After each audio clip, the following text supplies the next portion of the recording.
The Girl from Farris's by Edgar Burroughs. Chapter 1. Doherty Makes a Pinch. Just what Mr. Doherty was doing in the alley back of Farris's at 2 of a chill spring morning would have puzzled those citizens of Chicago who knew Mr. Doherty best. To a casual observer, it might have appeared that Mr. Doherty was doing nothing more remarkable than leaning against a telephone pole, which in itself might have been easily explained had Mr. Doherty not been so palpably sober. But there are no casual observers in the South Side levee at 2 in the morning. Those who are in any condition to observe at all have the eyes of ferrets. This was not the first of Mr. Doherty's nocturnal visits to the vicinage of Farris's. For almost a week he had haunted the neighborhood between midnight and dawn, for Mr. Doherty had determined to get Mr. Farris. From the open doors of a corner saloon came bursts of bacchanal revelry. Snatches of ribald song, hoarse laughter, the hysterical scream of a woman. But though this place, too, was Farris's, and the closing hour long past, Mr. Doherty deigned not to notice so minor an infraction of the law. Hadn't Lieutenant Barnett filed some 90-odd complaints against the saloon-keeper's alderman of the 18th Ward for violation of the same ordinance, only to have them all pigeonholed in a city prosecutor's office? Hadn't he appeared in person before the September grand jury, and hadn't the state attorney's office succeeded in bamboozling that august body into the belief that they had nothing whatsoever to do with the matter? And anyhow, what was an aldermanic drag compared with that possessed by Abe Farris?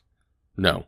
Mr. Doherty, had you questioned him, would have assured you that he had not been born so recently as yesterday, that he was entirely dry behind the ears, that if he had got Mr. Farris at all, he would get him good and plenty, for had he not only a week before learned that Mr. Doherty was no longer in the good graces of his commanding officer, refused to acknowledge Mr. Doherty's right to certain little incidental emoluments upon which time-honored custom had placed the seal of lawful title? In other words, Mr. Doherty's words, Abe Farris had not come across.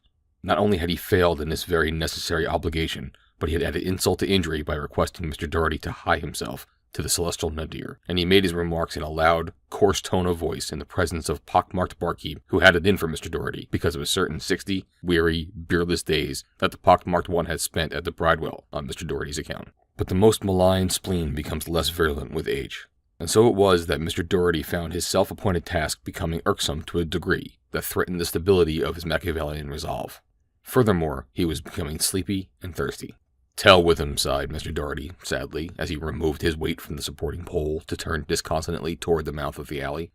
At the third step he turned to cast a parting, venomous glance at the back of Farris's, but he took no fourth step toward the alley's mouth. Instead he dissolved, wraith-like, into the dense shadow between two barns, his eyes never leaving the back of the building that he had watched so assiduously and fruitlessly for the past several nights. In the back of Farris's is a rickety fire escape, a mute, decaying witness to the lack of pull under which some former landlord labored. Toward this was Mr. Doherty's gaze directed, for dimly discernible upon it was something that moved slowly and cautiously downward. It required but a moment for Mr. Doherty's trained eye to transmit to his eager brain all that he required to know, for the moment at least, of the slow-moving shadow upon the shadowy ladder. Then he darted across the alley toward the yard in the rear of Farris's. A girl was descending the fire escape. How frightened she was, she alone knew, and that there must have been something very dreadful to escape in the building above her was apparent from the risk she took at each step upon that loose and rusted fabric of sagging iron. She was clothed in a flowered kimono, over which she had drawn a black silk underskirt. Around her shoulders was an old red shawl, and she was shod only in bedroom slippers. Scarcely a suitable attire for street wear, but then people in the vicinity of 24th Street are not overly particular about such matters, especially those who elect to leave their bed and board at 2 in the morning by way of a back fire escape. At the first floor the ladder ended, a common and embarrassing habit of fire escape ladders, which are as likely as not to terminate 20 feet above a stone areaway or a picket fence. But the standpipe continued on to the ground. A standpipe, flat against the brick wall, is not an easy thing for a young lady in a flowered kimono and little else to negotiate. But this was an unusual young lady, and great indeed must have been the stress of circumstance which urged her on, for she came down the standpipe with the ease of a cat, and at the bottom turned, horrified, to look into the face of Mr. Doherty. With a little gasp of bewilderment, she attempted to dodge past him, but a huge paw of a hand reached out and grasped her shoulder. "Well, dearie," said Mr. Doherty. "Cut it out," replied the girl, "and let me loose. Who are you, anyhow?" For answer, Mr. Doherty pulled back the lapel of his coat, disclosing a shiny piece of metal pinned on his suspender.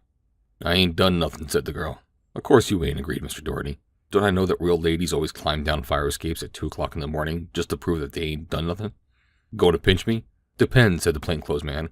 "What's the idea of this nocturnal getaway?" The girl hesitated. "Give it to me straight," admonished her captor. "It'll go easier with you." "I guess I might as well," she said. You see, I got a swell offer from the Beverly Club, and that fat Schonecker," she gave a vindictive nod on her head toward the back of Farris's resort, "he gets it tipped off to him some way, and has all my clothes locked up so as I can't get away." "He wouldn't let you out of his place, eh?" asked Mr. Doherty, half to himself. "He said I owed him $300 for board and clothes, and he was keeping you a prisoner there against your will," purred Mr. Doherty. "Yes," said the girl. Mr. Doherty grinned. This wasn't exactly the magnitude of the method he had hoped to get Mr. Farris, but it was better than nothing. The present grand jury was even now tussling with the vice problem. Hours of its valuable time are being taken up by reformers who knew all about the general conditions with which every adult citizen is familiar. But the tangible cases, backed by the sort of evidence that convicts, were remarkable only on account of their scarcity. Something seemed always to seal the mouths of the principal witnesses the moment they entered the grand jury room. But here was a case where personal spite and desire for revenge might combine to make an excellent witness against the most notorious dive-keeper in the city. It was worth trying for. "Come along," said Mr. Doherty. "Oh, don't. Please don't," begged the girl. "I ain't done nothing, honest." "Sure you ain't," replied Mr. Doherty. "I'm only going to have you held as a witness against Farris. That'll get you even with him and give you a chance to get out and take that swell job at the Beverly Club. They wouldn't have me if I peached on Farris, and you know it. Why, I couldn't get a job in a house in town if I'd done that." "How would you like to be booked for manslaughter?" asked the plainclothes man. "What are you giving me?" laughed the girl. "Stow the kid." "It ain't no kid," replied Mr. Doherty solemnly. "The police knows a lot about a guy that someone croaks up in Farris's in March. But we've been laying low for a certain person as is suspected of passing him the drops. It gets tipped off to the inmates of Farris's, and I being next, spots her, and she's making her getaway. Are you hep?" The young lady was hep. Most assuredly, who would not be hep to the very palpable threat contained in Mr. Doherty's pretty little fiction? "And," continued Doherty, "when Farris finds out you've been trying to duck, he won't do nothing to help you." The girl had known of many who had gone to the pen on slighter evidence than this. She knew that the police had been searching for someone upon whom to fasten the murder of a well-known businessman who had not been murdered at all, but who had had the lack of foresight to succumb to an attack of acute endocarditis in the hallway of Farris's place. The searching eyes of the plainclothes man had not failed to detect the little shudder of horror that had been the visible reaction in the girl to the sudden recollections induced by mention of that unpleasant affair, and while he had no reason whatever to suspect her or another of any criminal responsibility for the man's death, yet he made a mental note of the effect of his words had upon her. Had she not been an inmate of the house at the time the thing occurred? And was it not just possible that an excellent police case might be worked up about her later if the exigencies of the service demanded a brilliant police coup to distract the public's attention from some more important case in which they had blundered? For a moment the girl was silent. How badly he had frightened her with his threat, Mr. Doherty had not the faintest conception. Nor could he have guessed the pitiable beating of her heart would he have been able to conjecture the real cause of her alarm. That the policeman would assume criminal guilt in her should she allow her perturbation to become too apparent she well knew. And so, for the moment of her silence, she struggled to regain mastery of herself. Nor was she unsuccessful. "It wouldn't get you anything," she said, "to follow that lay. For the report of the coroner's physician shows that the man died of heart disease. But, cutting out all this foolishness, I'll swear a complaint against Farris if you want me to, if you think that it will get you anything. Though, and you can take it from me who knows, it's more likely you get a prairie beat out Brighton way. There's many a bull pulling this box tonight out in the wilderness who thought he could put one over on Abe Farris. And Farris is still doing business at the old stand." As they talked, they had been walking toward the street, and now Doherty crossed over to the corner with the girl and pulled for the wagon.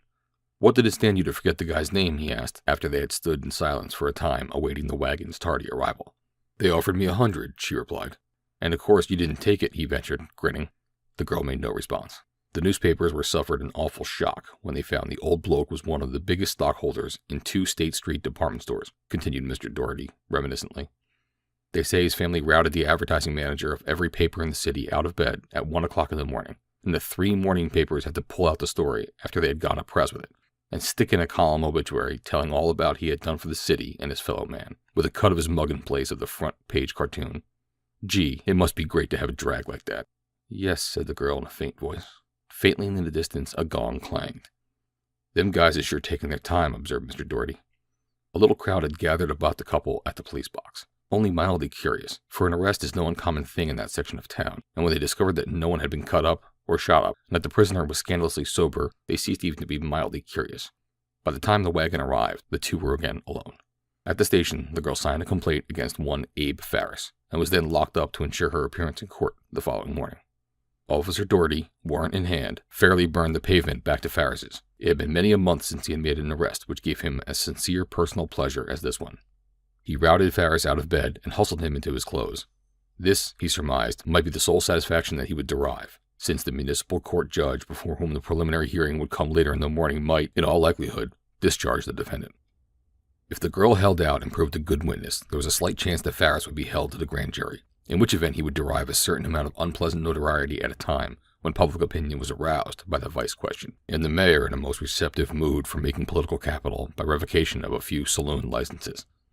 All this would prove balm to Mr. Doherty's injured sensibilities. Farris grumbled and threatened, but off to the station he went without even an opportunity to telephone for a bondsman. That he procured one an hour later was no fault of Mr. Doherty, who employed his most persuasive English in an endeavor to convince the sergeant that Mr. Farris should be locked up forthwith and given no access to a telephone until daylight. But the sergeant had no particular grudge against Mr. Farris, while, on the other hand, he was possessed of a large family to whom his monthly paycheck was an item of considerable importance. So to Mr. Farris, he was affable courtesy personified. Thus it was that the defendant went free, while the injured one remained behind prison bars.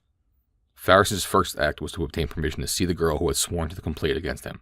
As he approached her cell, he assumed a jocular suavity that he was far from feeling. "What are you doing here, Maggie?" he asked, by way of an opening. "Ask Doherty. Didn't you know that you'd get the worst of it if you went to bucking me?" queried Farris. "I didn't want to do it," replied the girl, "although that's not saying that someone hadn't ought to do it to you good and proper. You got it coming to you all right. It won't get you nothing, Maggie."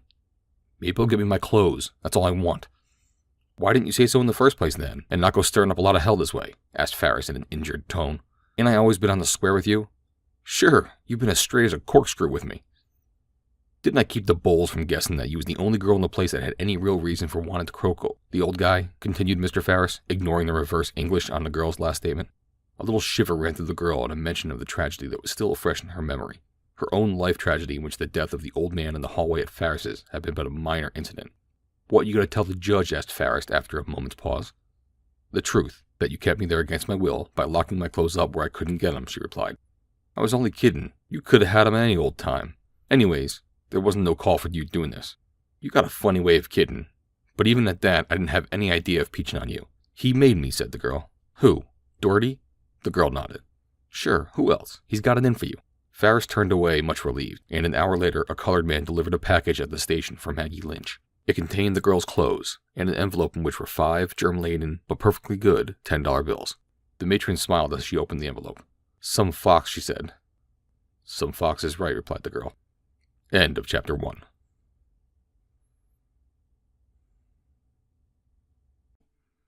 Chapter 2. And Wires Are Pulled.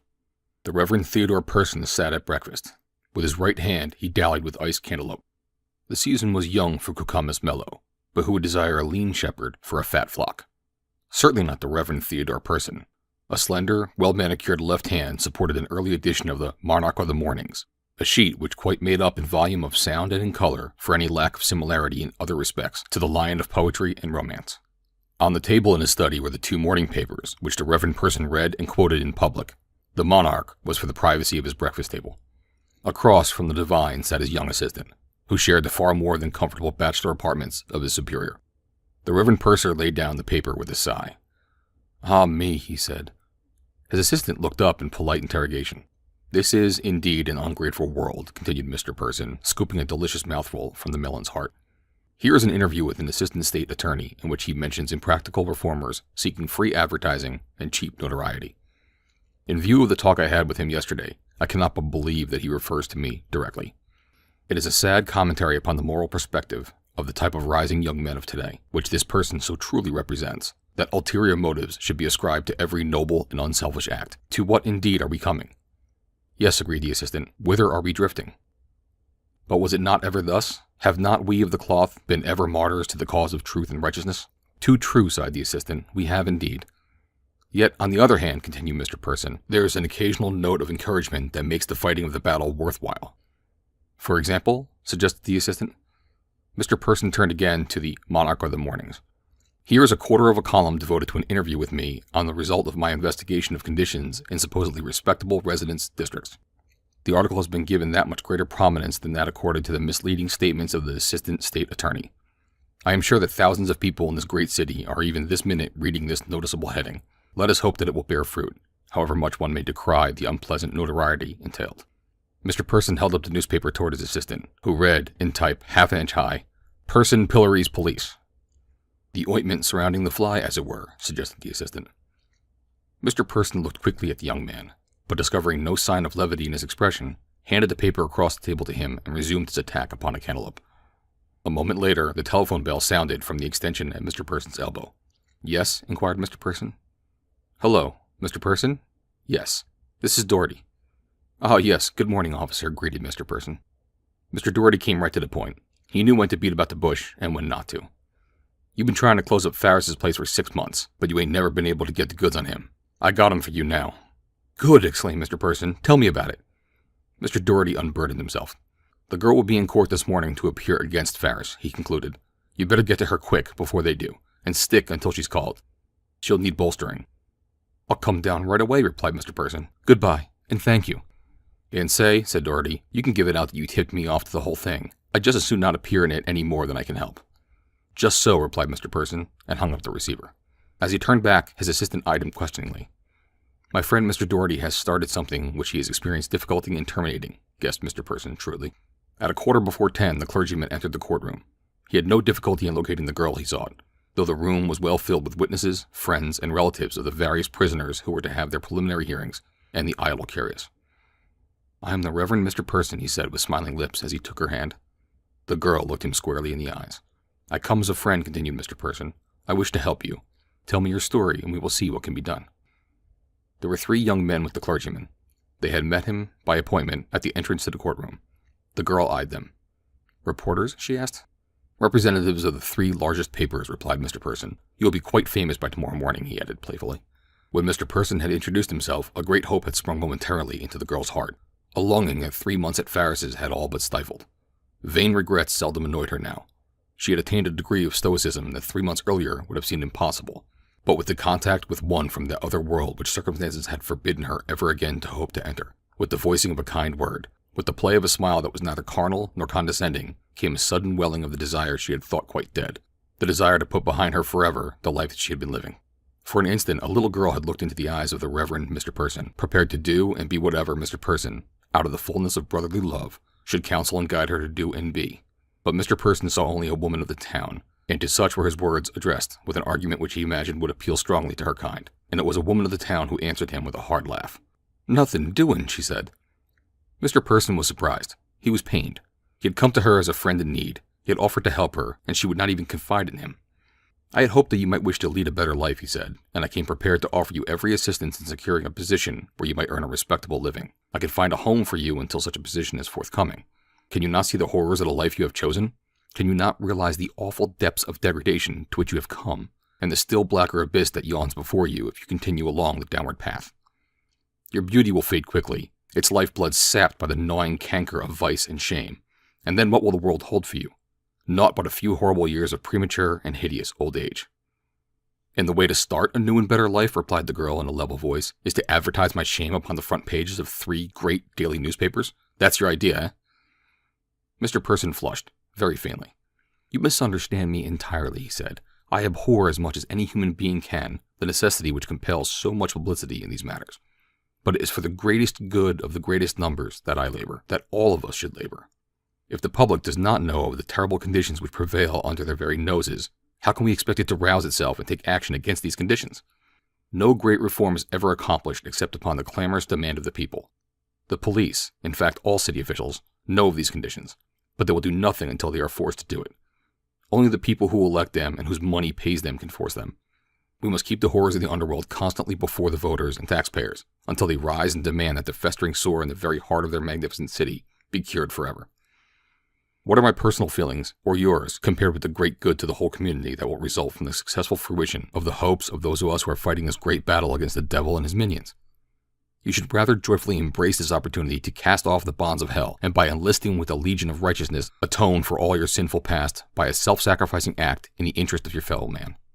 The girl laughed, a rather unpleasant, mirthless laugh. "My fellow man," she mimicked the preacher's oratorical style. "It was my fellow man who made me what I am. It was my fellow man who has kept me so. It is my fellow man who wished me to blazon my degradation to the world as a price for aid. As she spoke, the vernacular of the underworld with its coarse slang and vile English slipped from her speech like a shabby disguise that has been discarded, and she spoke again as she had spoken in her other life, before constant association with beasts and criminals had left their mark upon her speech as upon her mind and morals. But as the first flush of indignation passed, she slipped again into the now accustomed rut. "To hell with you and your fellow men," she said. "Now beat it." Mr. Person's dignity had suffered a most severe shock. He glanced at the three young men. They were grinning openly. He realized the humiliating stories they would write for their respective papers. Not at all the kind of stories he had been picturing to himself, in which the Reverend Mr. Person would shine as a noble Christian reformer, laboring for the salvation of the sinner and uplift the community. They would make horrid jokes of the occurrence, and people would laugh at the Reverend Mr. Person. A stinging rebuke was upon his lips. He would make this woman realize the great gulf that lay between the Reverend Person and such as she. He would let her see the loathing with which a good man viewed her and her kind. But as he opened his mouth to speak, his better judgment came to his rescue. The woman would doubtless make a scene. Her sort had a decided penchant for such things. She might even resort to physical violence. In either event, the resultant newspaper stories would be decidedly worse than the most glaring exaggerations which the three young men might concoct from the present unfortunate occurrence. So the Reverend Mr. Person stifled his true emotions, and with a sorrowful shake of his head, turned sadly from his thankless task. And indeed, why should a shepherd waste his valuable time upon a worthless sheep that preferred to stay astray? It was evident that he had lost sight entirely of the greater good that would follow the conviction of Farris, for he had not even mentioned the case to the girl or attempted to encourage her to make the most of this opportunity to bring the man to justice. Farris's case was called shortly after the clergyman left the courtroom. The man had an array of witnesses present to swear that the girl had remained in his house on her own volition, that she could have left when she pleased. But the girl's story, coupled with the very evident fact that she was wholly indifferent as to the outcome of the case, resulted in the holding of Farris to the grand jury. It was what the resort keeper had anticipated, and as he was again released on bail, he lost no time in seeking out the head of a certain real estate firm and laying before him a brief outline of the terrible wrong that was being contemplated against Mr. Farris, and, incidentally, against present real estate rental values in the district where Mr. Farris held forth. "You see," said Mr. Farris, "there ain't nothing to this thing anyway. It's just a case of the girl being sore on me because I had fired her, and she cooks up this story and gets me pinched. It's a shame, and me giving her a good home and a swell job when she didn't know nobody in the burg. It's too bad," and Mr. Farris heaved an oily sigh. "It's too damn bad when you think of what it'll mean to the property owners down there. Why, if the grand jury votes a true bill against me, it'll start them fake reformers buzzing around thick as flies in the whole district, and there won't be nothing to it but a bunch of saloon licenses taken away by the mayor and a string of houses closed up. And then where'll you be? Why, the best you can do for years will be to rent them place to foreigners at $6 and $8 a month, and just look at the swell rents you're getting for 'em now. Yes, sir, something's got to be done in the interest of property values down there. For after we go, you couldn't get decent people to live in the neighborhood if you paid them, to say nothing of getting rent from them. Why, they can't even use them for business purposes. Customers wouldn't dare come into the neighborhood for fear someone would see them, and straight girls wouldn't work in no such locality. If I was you, I'd get busy. See your principals this morning, and get 'em to put it up straight to the state attorney that it ain't in the interest of public morality to push this reform game no further. Why, look what it'll do. Close up the red light district, and you'll have them girls scattered all throughout the residence districts, wherever they can rent a little flat, maybe right next door to you and your family. And then look at what that'll do to property everywhere. It won't be only the old levy values that'll slump, but here and there through the residence districts, north, south, and west, them girls will get in and put whole blocks on the blink. Well, I guess you know as much about it as I do, anyway, so I'll blow along. I gotta see my alderman, and if I had the front that you and your principals can put up, I'd see." And here Mr. Farris leaned forward and whispered a name into the real estate agent's ear. "He can put the kibosh on this whole reform game if he wants to. And take it from me, there ain't nobody that can't be made to want to do anything on earth if he can find a way to get them where they live." And Mr. Farris slapped his right-hand trouser pocket until the coins therein rang merrily. The real estate agent pursed his lips and shook his head. "You cannot reach that man in any such way as that," he said. Mr. Farris, rising, laughed. "Oh, splash," he said, and started for the door. "Well, do what you can on your end, and I'll work from the bottom up. And say, don't forget that if you sugarcoat it, the best of 'em will grab for it." Then he went and had a talk with his alderman, who, in turn, saw someone else, who saw someone else, who saw another party, and the real estate agent saw several of his principals, and at luncheon he talked with many of his colleagues, who hastened forthwith to confer with the big men whose property they handled. In a day or two there began to filter into the state's attorney's office by mail, by phone, and by personal call a continuous stream of requests that he move with extreme caution in the fight against vice, which the reformers were urging him to initiate. The arguments all were similar. They harped upon the danger of scattering the vicious element throughout the city. They were pleas for the safety of the wives and daughters of the petitioners. Abolish the red light district, said one, and the criminals and degenerates of the underworld will hunt our wives and daughters as the wolves of the north woods hunt their prey. There will be no safety from them upon the streets, nor within their own homes. Banish the women of the levee, and a state of anarchy and rapine will follow. For the sake of the good women of the city, I pray that you will stand firm against the fallacious arguments of paid reformers and notoriety seekers. No one mentioned property values. The pill had been properly coded. The state attorney smiled. Mentally, he had been roughly estimating the political influence of each petitioner. When an editorial appeared in one of the leading dailies under the caption, "Go slow, Mr. State Attorney," in which all these arguments were rehashed and the suggestion made that another commission be appointed to investigate and recommend a solution of the vice problem, he laughed aloud. For did he not know that the uncles and aunts and sisters-in-law of the great paper owned nearly a third of the real estate in the segregated district?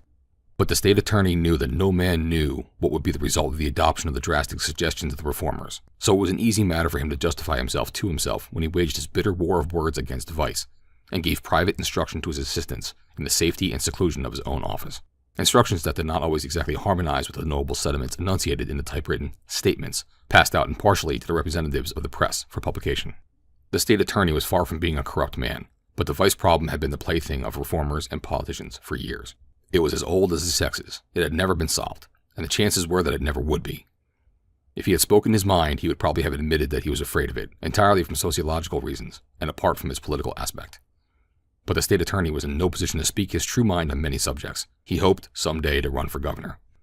And so it was that he called an assistant to his office and poured words of wisdom into his attentive ear. "And what sort of bunch have you got this month?" he concluded.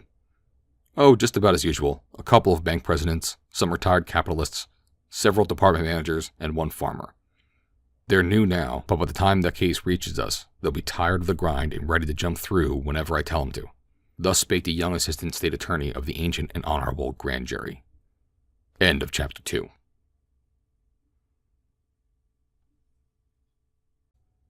Chapter 3. The Grand Jury. 2 weeks had elapsed since Mr. Farris had been held for the grand jury. He had been at liberty on bail. The girl, against whom there had been no charge, had been held, virtually a prisoner, in a home for erring women that she might be available as a witness when needed. The grand jury was returning after lunch for the afternoon session. Something they had done the previous day had aroused the assistant state attorney's ire, so that he had felt justified in punishing their foolish temerity with 2 calls that day instead of 1. A little group had gathered in front of the jury room. They were discussing the cases past and speculating upon those to come. One and all were wearied with the monotony of the duty the state had imposed upon them. "And the worst of it is," said one of the younger members of the panel, "it's all so utterly futile. When I was summoned as grand juror, I had a kind of feeling that the state had placed a great responsibility upon my shoulders, that she had honored me above other men, and placed me in a position where I might help to accomplish something really worthwhile for my fellow man." One of the bank presidents laughed. "And the reality you find is to be quite different, eh?" "Quite. I hear only one side of a great string of sordid, revolting stories, and I hear nothing more than the assistant state attorney wishes me to hear. There are momentous questions stirring the people of the city, but when we suggest that we should investigate the conditions underlying them, we are told that we are not an investigating body, that those questions are none of our business unless they are brought to our attention through the regular channel of the state attorney's office. We are told that the judge who charged us to investigate these very conditions had never charged a grand jury before, and while doubtless he meant well, he didn't know what he was talking about." "I understand," said another juror, "that we will get our chance at the vice problem today, through the regular channel. The Abe Farris case is on the docket for this afternoon." "And what will we do?" asked the young man. "We'll listen to answers to such questions as the assistant state attorney sees fit to ask. And if we start asking embarrassing questions, he'll have the sergeant-at-arms hustle the witness out of the jury room. Then we'll hem and haw and end up by doing whatever the assistant state attorney wants us to do. We've done it on every important case. You watch." "You're quite right, sir," spoke up a retired capitalist. "In theory, the grand jury system is the bulwark of our liberty. It was, in fact, when it was instituted in the 12th or 13th century, at a time when there were several hundred crimes punishable by death. But now that there are only 2, murder and treason, it is a useless and wasteful relic of a dead past. The court that is competent to hold men to a grand jury is much more competent to indict them than is the grand jury itself. In fact, in cases where the punishment is less than death, the court that now entertains the preliminary hearing might, to better advantage to both the accused and public, pass sentence at once. It hears both sides, but all that it can do is discharge the prisoner or hold him for the grand jury. After this, there is the expense of holding the prisoner in jail until the case comes to us. And then, all the expensive paraphernalia of a grand jury is required to thresh over only one side of what has already been thoroughly heard before a trained and competent jurist. If we vote a true bill, a third and expensive trial is necessitated. Personally, said Ogden Secor, the foreman of the jury, the whole thing strikes me as a farce. The grand jury, while not quite the tool of the state attorney's office, is considered by them a more or less harmless impediment to the transaction of the business of their office. A burden to be borne, but lightened in the most expeditious manner. I, as foreman, am a dummy. The secretary is a dummy. The sergeant-at-arms is a dummy. We look to the assistant state attorney for direction in our every move. We come from businesses in which we have never, in all probability, come in contact with criminal law, and are expected to grasp the machinery of our new duties on a moment's notice. Were it purely a matter of justice to be dispensed, I have no doubt that we might do quite as well as any court, but we are up against a very different thing from justice. At every hand we are trammeled by law. The assistant state attorney entered the room. "Sorry to have been late, gentlemen," he said. "Call the next case, Mr. Sergeant-at-Arms." And the routine of the jury room commenced half an hour after the appointed time, although a quorum of the grand jury had been present for 35 minutes. The last case of the afternoon call was that against Abe Farris. There were only two witnesses, Officer Doherty and the girl, Maggie Lynch. Doherty had suffered a remarkable change of heart since the evening he stood in the alley back of Farris's. He was chastened in spirit. His recollection of the affair was vague. After the assistant state attorney had ceased questioning him, several of the jurors asked additional information. "What sort of person is the complaining witness, officer?" asked the banker. Mr. Doherty looked about and grinned sheepishly. He would not have been at a loss for a word to describe her had a fellow policeman asked him this question. But this august body of dignified businessmen seemed to call for a special brand of denatured diction in the description of a spade. "Oh," he said finally, "she's just like the rest of them down there. She's on the town." "Would you believe her story?" asked the banker. Doherty grinned and shrugged. "Hard to say," he replied. "In your opinion, officer," asked the assistant state attorney, "have you any case against Farris? Could we get a conviction?" "No, I don't think you could," answered the policeman. It was the question he had been awaiting. "That's all, officer," said the assistant state attorney. "Just a moment, Mr. Sergeant-at-Arms, before you call another witness." "A moment, please, officer. I want to ask another question before you go," spoke up one of the jurymen. The assistant state attorney sighed and looked bored. He had found this the most effective means of silencing jurymen. "As I understand it, you worked this case up, am I right?" asked the juryman. "Yes, sir."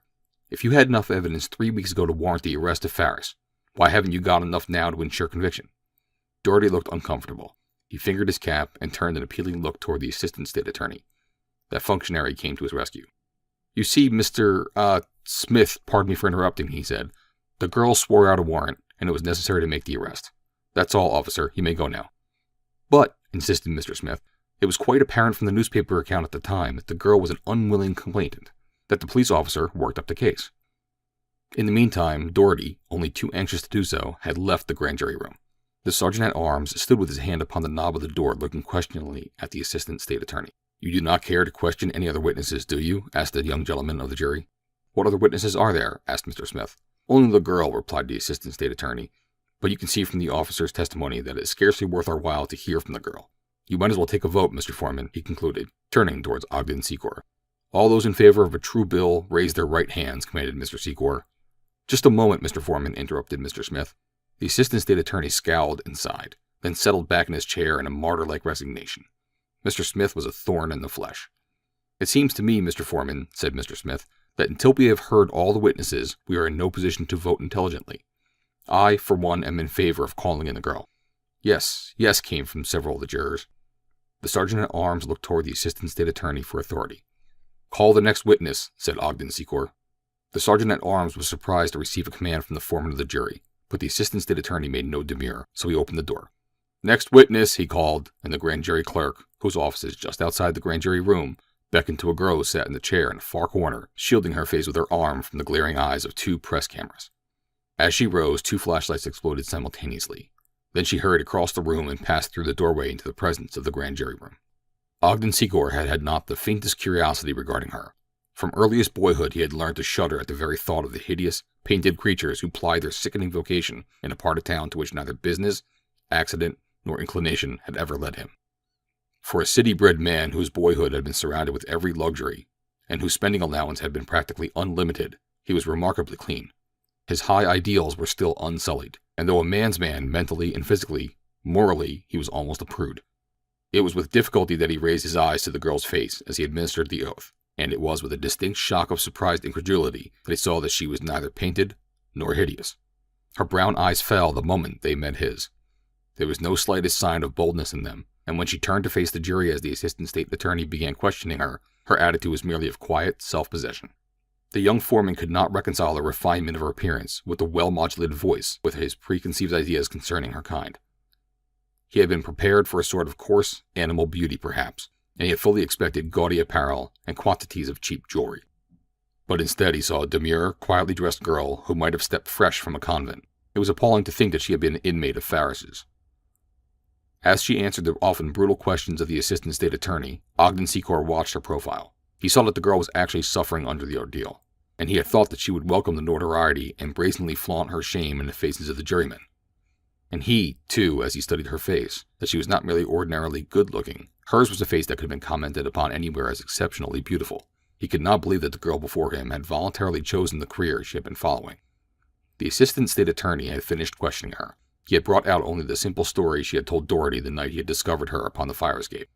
It had not been part of his plan to bring out much of anything bearing on the case. When he had finished, Mr. Smith rose. "How did you happen to be at Farris's place at all?" he asked. "Did you go there of your own volition?" "Yes," replied the girl. "You knew the life that you would have to lead there?" "No, I did not know what kind of place it was." "Tell us how you came there, then," said Mr. Smith. "I would rather not," she replied. "It has no bearing upon the case." "Would you go back there if Farris would take you?" asked another juryman. "He will not take me." "What do you intend doing?" "I shall have to go to some other city where I am not known." "And there you will continue the, same vocation?" "What else is there for me?" she asked. "There are many good men who would help you," said Mr. Smith. She shrugged, and for the first time Secor caught a note of hardness in her voice as she replied. "There are no good men," she said. There was a finality to her statement that put an end to further questioning. End of Chapter 3.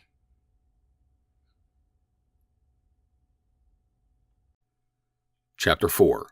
Decency. "That is all," said the assistant state attorney with a wave toward the door. The girl stepped down from the witness stand. As she passed him, a sudden impulse prompted Ogden Secor to stop her. He could not have explained why he did so, but before he realized it, he had asked the girl to wait in the witness room without until he came. A great and sudden pity for her had welled within her at her last words, "There are no good men." To have spoken to such a woman as she would have seemed an utter impossibility to Ogden Secor a brief half-hour before, and now he had asked her to wait for him, and in his mind was a determination to help her, to save her from the hideous life she had chosen. Immediately after he had spoken the words, he regretted them. It was as though he had bound himself to personal contact with a leper. He paled a little at the thought of the ordeal which faced him, but he would go through with it. As to that, he was determined, and if he could help the girl to get a better life, he would do so. Had he guessed the interpretation the girl put upon his request to speak with her outside the jury room, he would have flushed rather than paled. To her, all men were hunters, all women quarry. The jurors were discussing the wisdom of voting a true bill. All seemed to harbor not the slightest doubt that the girl had been held against her will in Farris's place. Had the vote been taken without discussion, a true bill would have been the unanimous result. But with the discussion came the inevitable recourse to the superior legal judgment of the assistant state attorney. "It is up to you, gentlemen," he said, when one of the jurymen asked his opinion. "I do not wish to influence you in any way. I am merely here to help you. But inasmuch as you ask, I might say, for your information, that this case is identical with many others we have handled during the session of the grand jury. The police advise us that there is insufficient evidence to convict.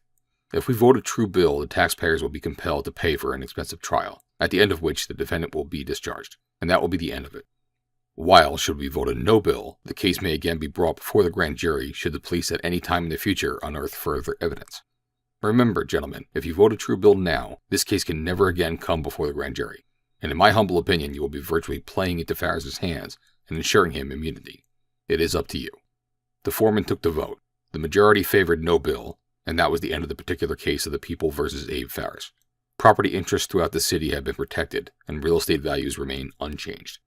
It was the last case on call for that day, and as the jurors hurried out to attend to their neglected businesses, Ogden Secor found himself tarrying at his desk in the hope that there might be none present to witness his interview with the girl from Farris's. There was also a growing hope that the girl herself would tire of waiting and depart before he left the jury room. The others had gone before he emerged, and it was with a feeling of relief that he realized that this was true. For as he passed through the doorway, he saw the trim figure of a young girl sitting in the far corner of the outer room. Her eyes were on the doorway leading to the grand jury room, and as Secor came out, she rose and stood waiting him.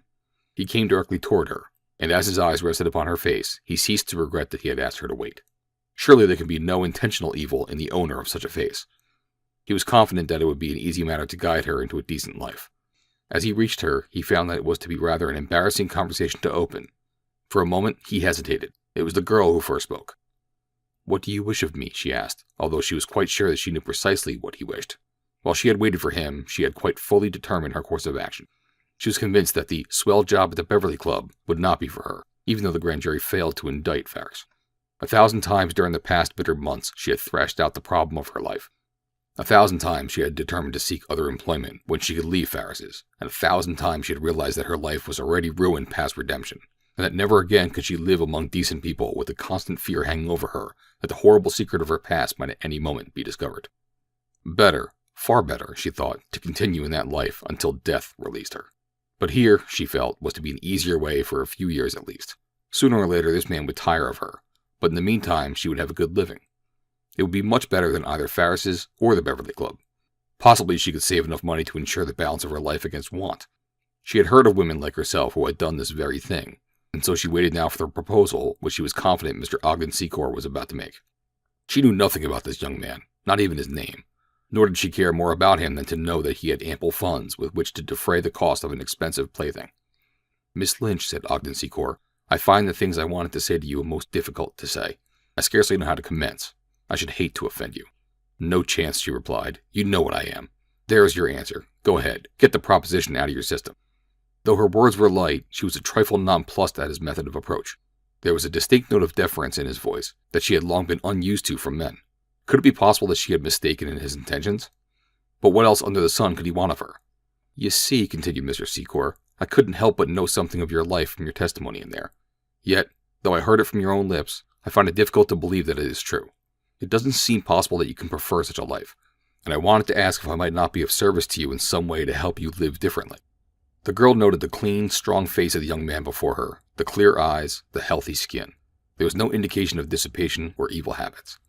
She had not spoken to such a man since she came to this city. She had not believed that any clean men lived in the city that she had so loathed. She was still inclined, however, to be a trifle skeptical, yet she gave him the benefit of the doubt in her reply. "I'm afraid it is too late," she said. "It is never too late," he replied. "You would not say that if you knew what my early training had been. I was taught to believe that God expected two things of a woman, to be virtuous and to become a wife and mother. If she were not virtuous, the second thing became a crime in her. For a woman such as I to marry and bear children were a crime 1,000 times more hideous than loss of virtue. There was no place on earth for such as I, and no hell of sufficient horror in the hereafter. As far as this life or the next is concerned, I am absolutely and irrevocably lost. I appreciate your kind intentions, but I fear there is nothing to be done." The girl's words brought Secor up with such a sudden and most unpleasant jolt, for he realized that the things she had said voiced precisely his own views in the matter, or rather what had been his lifelong views up until a few moments before. For the first time in his life he felt that there was something rather unfair, inhuman, and cruel in the sentence that the world passed on its unfortunate sisters. "I know precisely how you feel," he said at length, making no attempt to lighten the gravity of her sin, "for I, too, have been taught to believe that same thing. But now that I come to deal with the specific case, I found that the old theory was of value only in the abstract. It isn't human, and it isn't good sense. There's no reason why you shouldn't lead a decent life if you wish to. In fact, that you haven't recently done so is all the more reason that you should commence now. It can't make things any better if you go on as you have been. But as far as you yourself are concerned, and those you come in contact with, it will be very much better indeed if you live as you should live during the balance of your life." "Why do you want to help me?" asked the girl suddenly. She had discovered that she had quite unexpectedly lost sight of the motives which she believed had prompted the young man to seek this interview. There had been nothing either in his words or manner to support her suspicions. Yet, with her knowledge of men, it was difficult for her to dismiss them. Secor hesitated a moment before replying, a half-smile upon his lips. "That is a difficult question," he said. "I never did anything of the sort before, and I don't know why I have attempted it now. If I tried to explain the psychology of it, I should appear rather ridiculous, I fear." "I should like to know," said the girl, "if for no other reason than to learn that I had made a good guess as to what you wanted." She had determined to prove her point for her own satisfaction. "And what did you think was my reason?" asked Secor. She looked him straight in the eyes, and without a smile said quite simply, "To make a date with me." To say that young Mr. Secor was shocked would have been to put it too mildly by far. but his expression gave no hint of the disappointment and disgust that surged through him. "And if that were my reason," he asked, "would you have accepted my, invitation?" "Why not?" And she was about to add, "Isn't your money as good as anybody's?" But she found herself faltering in her suspicion of this young man, and a sudden sense of shame sent the red blood mantling to her cheek. For a moment he stood looking straight into her eyes, until hers dropped suddenly in confusion. "I am sorry," he said, "that you should have misconstrued my intentions." His voice held a faint note of sadness, and not a little of disappointment. "But as you have, I should try to give you my real reasons at the risk of appearing silly." "I wish you would," she said. "I didn't want to think the other, but after my experience with men, it was hard to believe that one of them could go out of his way to perform an unselfish act where a woman was concerned. A woman such as I," she added in a very faint whisper.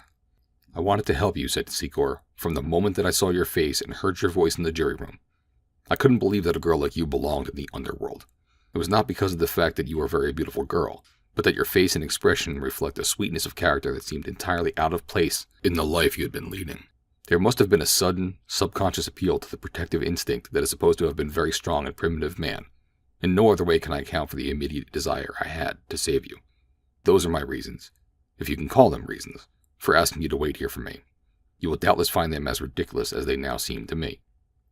The girl's lips trembled, and she attempted to speak, and the tears came to her eyes so that she had to turn away to hide her emotion. It had been long indeed since a man had spoken to her and of her in this way. Her whole heart went out to this stranger because of those few kindly words, such words as her poor soul had been starving for the want of during the long, hard months of her living death. "What do you wish me to do?" she asked, after she had regained control of her voice.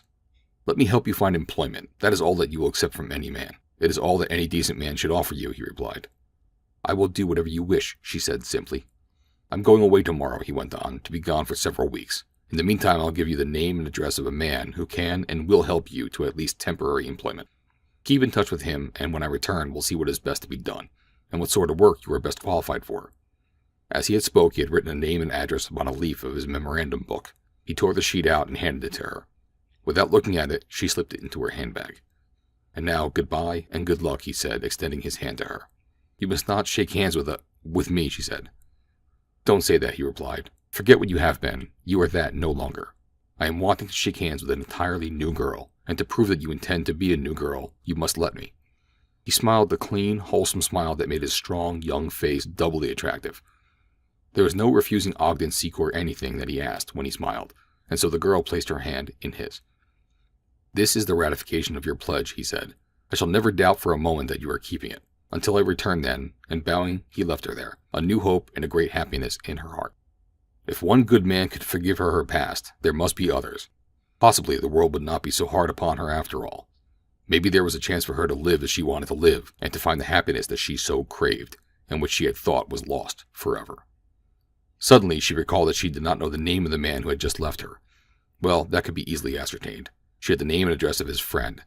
She would go to him at once and take any employment that he could find for her. She would work for a bare living, if necessary, rather than go back to the old life. She would do anything for the man who had spoken to her as this young stranger had spoken. Eagerly she opened her handbag and withdrew the little slip of paper. As she read the name, a cold wave of disappointment and bitterness chilled and blighted the new happiness and hope that had filled her being. The name on the paper was Reverend Theodore Person. End of Chapter 4.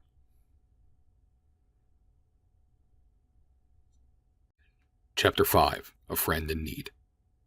It was a very disheartened girl who found her way out of the criminal court building and across the Dearborn Street Bridge to the Loop. She was wondering if her new friend were of the same type of reformer as the Reverend Mr. Person. Would he want her to narrate the story of her rescue for the Sunday editions upon his return? Then it occurred to her that she would not see him when he came back to the city, for she had no idea who he might be, and she certainly would not go to the Reverend Mr. Person to find out. It began to look as if though she had made a false start after all, on her road to a new life. At Lake in Dearborn she stopped to purchase an evening paper, and in the entrance to the nearby building she sought among the want ads for a likely boarding house. She found an address far out on the south side, and a moment later boarded a Cottage Grove Avenue car at Wabash Avenue. As she rode south, she tried to reach some definite decision as to her future. She could go back to the old life, and the young man would never know. The chances are that he would not care if he did know. His act had been prompted by but the passing kindness of a moment. If he ever thought of her again, it would be but to inquire of his friend, the Reverend Mr. Person, if she had applied to him for aid, and finding that she had not, he would promptly forget all about the incident. As she speculated upon her future, her eyes wandered aimlessly over the printed page of close-set want ads in the paper in her hand.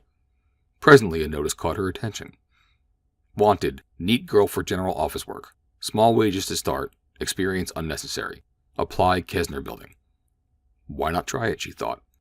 He'll never know, of course, but he was on the square. He wanted to help me, and I can't believe that he is like person. He wanted to give me a chance to be the kind of girl he thought I looked like, and why shouldn't I be? I can do that much, surely, when all my inclinations lie in that direction. I haven't wanted to be bad, God knows, and I guess I've been a fool to think that I had to keep on that way just because I had started. At 24th Street, a pimply-faced young man boarded the car. As he walked forward toward the front platform, a lighted cigarette in his nicotine-stained fingers, he turned to stare into the face of every woman in the car. When he came opposite the girl from Farris's, he stopped with a broad grin upon his unclean face. "Why, hello there, Mag," he cried. "When did you get out?" And with the words, he plumped into the seat at her side. "This afternoon, Eddie," she replied quietly. "Where to now?" he asked. "I'm on my way uptown to find a boarding place." "Got a new job already?" he asked, surprised. "I'm cutting that out, Eddie," she said. "I'm going to be on the square after this." "Forget it," he grinned. "On the dead. Who's keeping you?" he persisted. "Myself. May Beverly asked me to look you up," he remarked. "She says you promised to come there."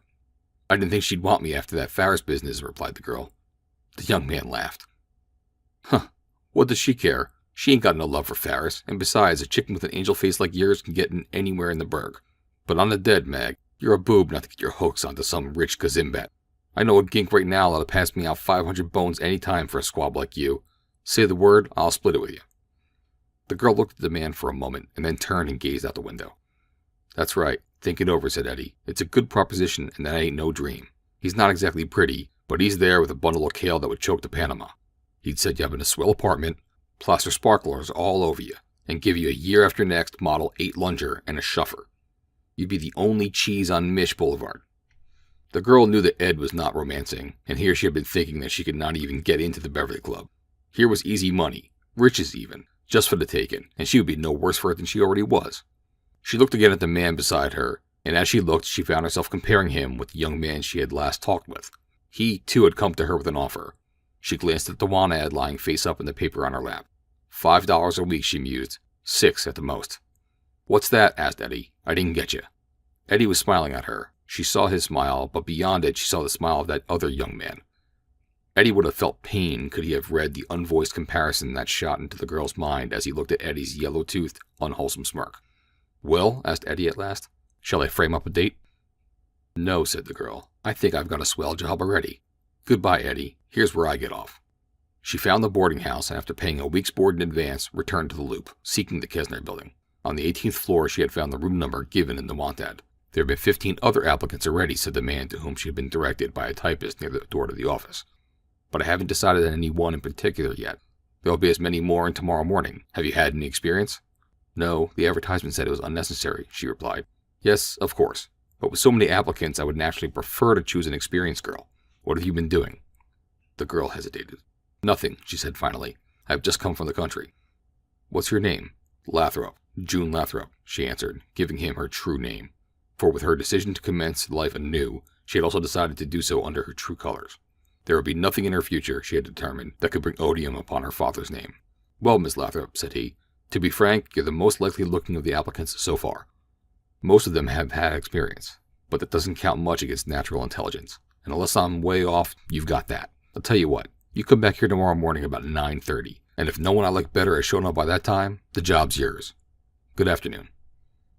For 3 months, June Lathrop folded and enclosed circulars on the 18th floor of the Kesner Building at the princely salary of $6 a week.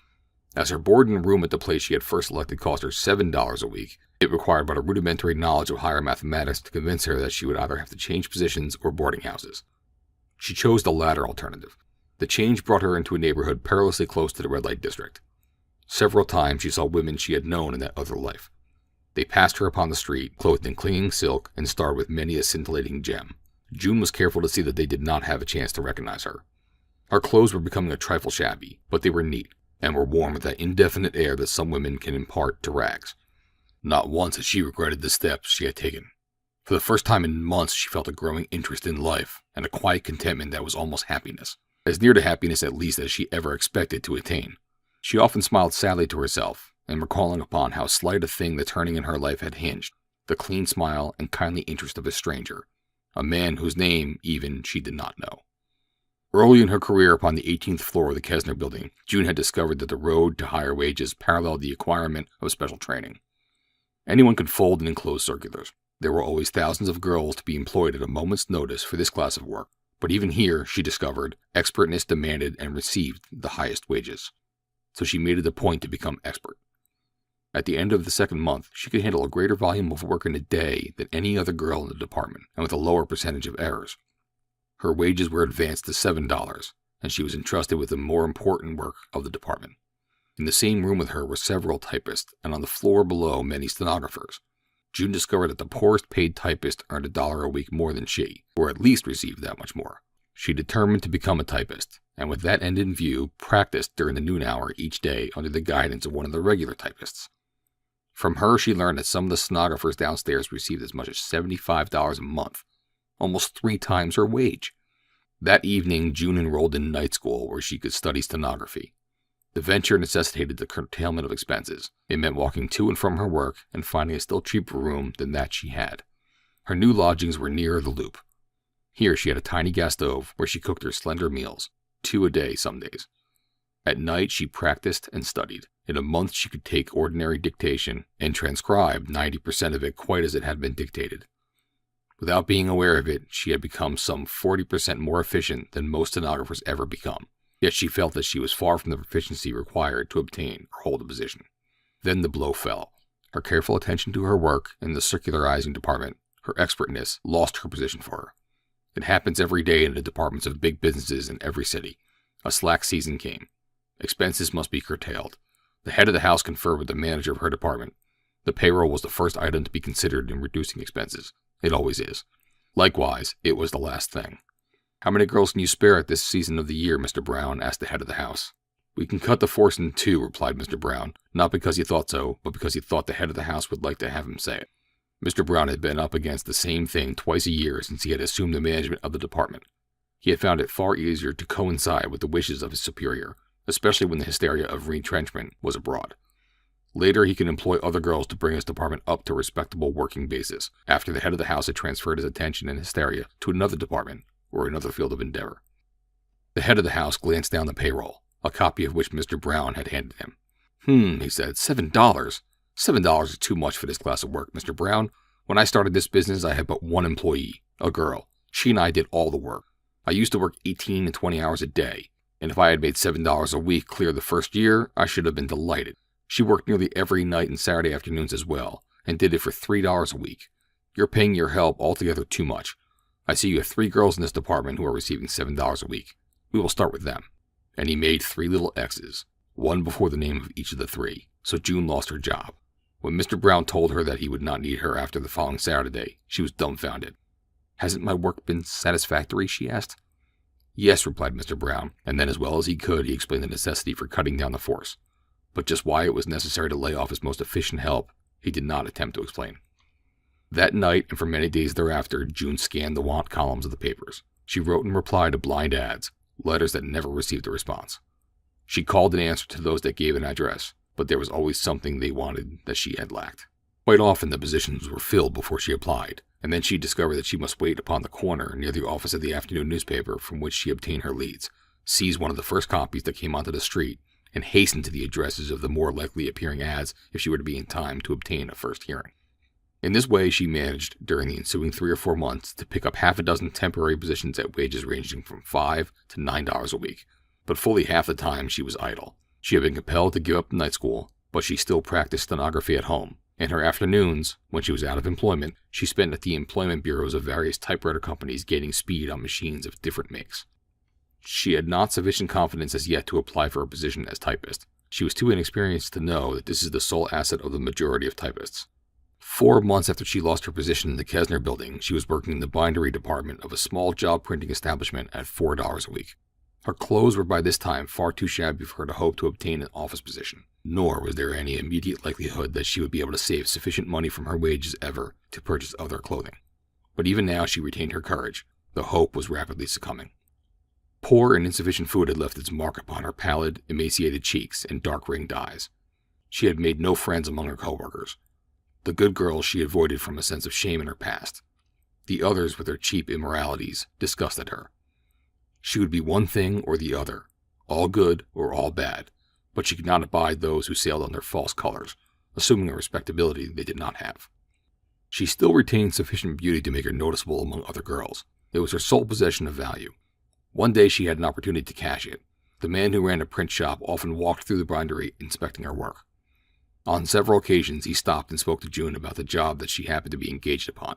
He was a middle-aged man, rather good-looking. There was little or no indication of dissipation upon his face, and yet June knew that he was a hunter. She had heard snatches of conversation among the other girls, conversation that made her blush, hardened as she thought she was.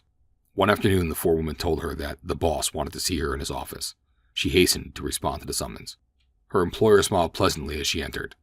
"Sit down," he said, indicating a chair before his desk. June did as he bid. "How long have you been with us?" he asked. 2 weeks, she replied.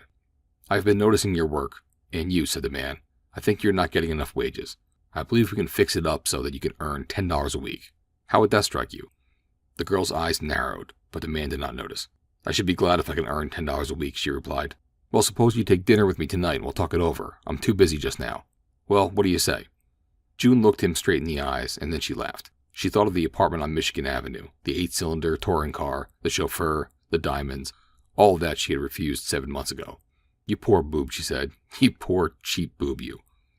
The man turned scarlet. He tried to say something, but the words stuck in his throat. June rose from her chair. "Give me my time, please. I've heard that there were men like you. Before I went to work, I thought they were all like you.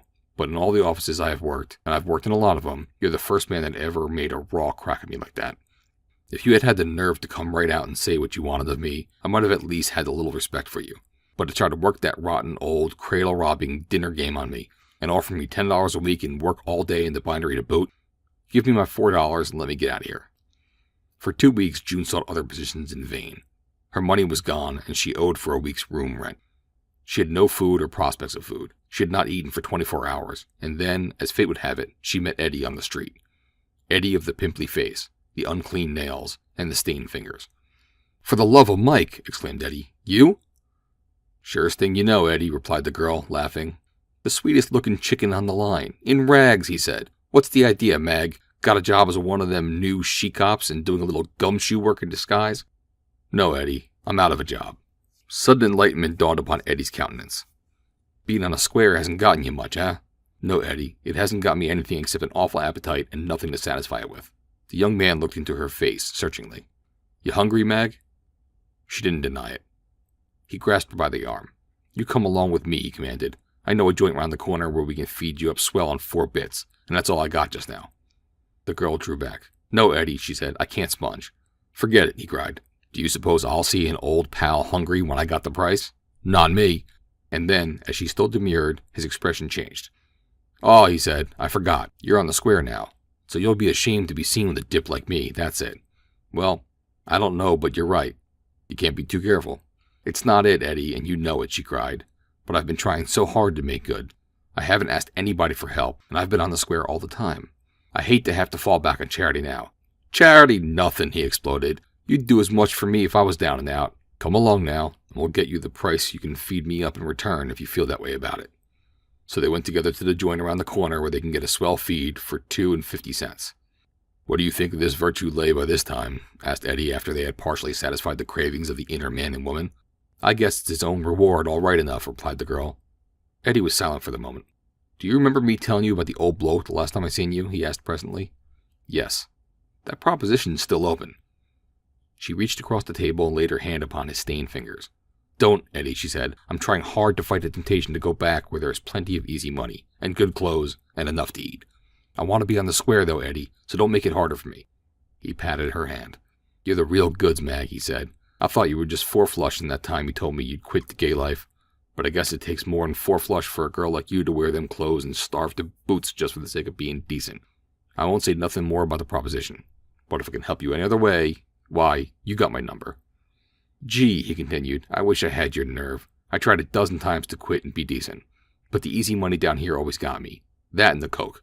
Tell me all you've been doing since I seen you, and what's went wrong that you couldn't get a job." She related her experiences, closing with the account of the print shop man. "The cheapskate!" exclaimed Eddie. "Give me his number and I'll hike down his way tomorrow and touch him for all he's got in his jeans. It'll teach him a lesson." "No, Eddie, that wouldn't be setting me a very good example of being decent, would it?" The man laughed. "But say," he said, "why is it you don't go after a swell steno job? You say they told you down at the typewriter joint that you was the real cheese and ought to hold any job you can cop off."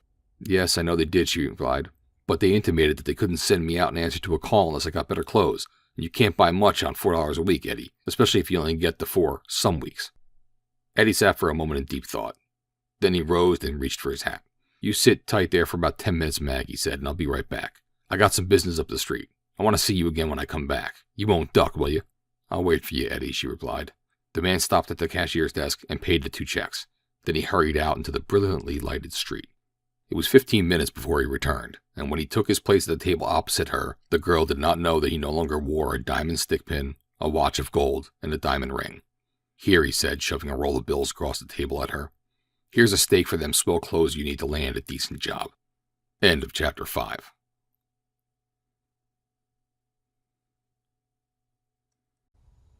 Chapter 6. Secor's Fiance. Long before Mr. Ogden Secor returned to the city after his grand jury service had terminated and released him to attend to his own affairs, he had completely forgotten the girl from Farris's and the promise of assistance to her. It was fully a month after his return that he was reminded of the affair by the sight of the Reverend Mr. Person at the home of Secor's fiancée, where both had dropped in of a late afternoon. "By the way, Mr. Person," said Secor, "did the girl I sent to you for assistance ever reply? She was the girl from Farris's in that case that was brought before the grand jury of which I was the foreman." "No," said the Reverend Mr. Person, "she did not come to me. I went to her the very day that Farris was arrested and offered to help her, but I found her entirely unresponsive to my advances. In fact, she seemed totally depraved, and though I labored with her I was finally forced to the conclusion that she was one of those hopelessly lost women which nothing but death can remove from the evil life they cling to by preference." "Strange," said Mr. Secor. "She completely deceived me. I could have sworn that she was not innately vicious, and that if given the chance she might easily have been helped to a better way of living." "No," said the Reverend Mr. Person. "I did my poor, weak best, but it was all to no avail." "Too bad," said Mr. Secor, "and that would have been the end of it had not fate been planning the perpetration of an odd trick upon him." Sophia Wells entered at that moment, and both men arose to greet her. "I have come to beg again, Miss Wells," said Mr. Person, "to find that our Society for the Uplift of Erring Women is sadly in need of funds. The secretary's salary is a month in arrears, the stenographer and the 2 investigators have not been paid in 2 weeks, and the rent is several days overdue." "Well, well," murmured Miss Wells sympathetically. "That is too bad. We must certainly do something at once. How much do you need, and what can you rely upon from other sources?" "We need about $200 at once," replied the clergyman, "and some arrangement would be very advantageous that would assure us a permanent income of $250 or $300 per month." "I will subscribe $50 towards the emergency fund at once," said Miss Wells. She looked expectantly towards Mr. Secor. "What is the nature of the work done by the society?" asked that gentleman. "The name of the society is self-explanatory," returned Mr. Person. "The Society for the Uplift of Erring Women." "Roughly," Mr. Secor inquired, "how does it function?" "Our investigators call upon the women whose cases come to our attention, usually through municipal court records, and endeavor to prevail upon them to attend our Monday evening Uplift Circle. The meetings are held in the church every Monday except during July and August. Here we enjoy a short song service, followed by prayer, and then the women listen to helpful talks by the noble women who are sacrificing their Monday evenings to their poor, fallen sisters." "Do many of the women you seek to aid attend these meetings?" asked Mr. Secor. "Unfortunately, no," admitted Mr. Person. "Possibly 5 or 6 on an average, I should say. The unfortunate part of it is that they seem so little real desire to embrace the opportunity we are offering them to begin life anew that seldom, if ever, do the same women attend our Uplift Circle a second time. You have no conception, Mr. Secor, how discouraging is labor of this nature. The utter indifference and ingratitude of those we would help is the first and greatest obstacle of our work." "Just how would you help them practically?" inquired Mr. Secor. "By contact with good women, by the beauties of Scripture, by helpful suggestions and example, by impressing upon them their degradation, by, "Do you find remunerative employment for them?" asked Mr. Secor. "We have not gone thus far as yet, though that is the ultimate object, of course. I should think that it would be the primary object. Between meetings they go back and earn their livings in the old way. If you have accomplished anything, it is undone at once. It is difficult to find people who will employ these women once we explain the sort of people they are," replied Mr. Person. "But that we hope to be able to do when we have sufficient funds to employ more assistants." You have placed none of them in decent employment, then?" asked Mr. Secor. "Not as yet. It takes time to accomplish great reforms. Rome was not—" "Yes, of course," interrupted Mr. Secor. "But looking at the matter from a purely business standpoint, I cannot see how you are going to raise sufficient funds to carry on any work until you have accomplished something practical with what we have. If 4 or 5 paid workers, with the assistance of any number of volunteers, have been unable to effect the regeneration of not a single woman in the 6 or 8 months that the society has been organized, I should consider it a rather risky investment to subscribe any considerable amount for the continuation of the work. I don't wish to discourage you," continued Mr. Secor kindly, "but charities to be effective must be treated just as one would treat a business proposition. If a given charity is not producing results, it would be better to divert our money to other channels. There are several well-managed charities, I understand, that are doing considerable practical good." "Then you think that the Society for the Uplift of Erring Women is poorly managed?" asked Mr. Purson a trifle acridly. "It may be, and it may not. There are some things which cannot be done, impractical things. This may be one of them, or the methods of the society may be faulty. Of course I am in no position to judge, nor do I wish to criticize." "I can assure you that my cousin, Miss Peebles, is a very conscientious woman," said Mr. Purson, "and is doing a noble work intelligently." "Oh," said Mr. Secor, "I ask your pardon. I did not know that the secretary of the society is your cousin." "She is," continued Mr. Purson, "and the other active workers in the society are relatives of the good women who are aiding us in our thankless task." "You mean by active workers those who are on salary, not being financially able to devote their time to the work gratuitously," explained Mr. Purson.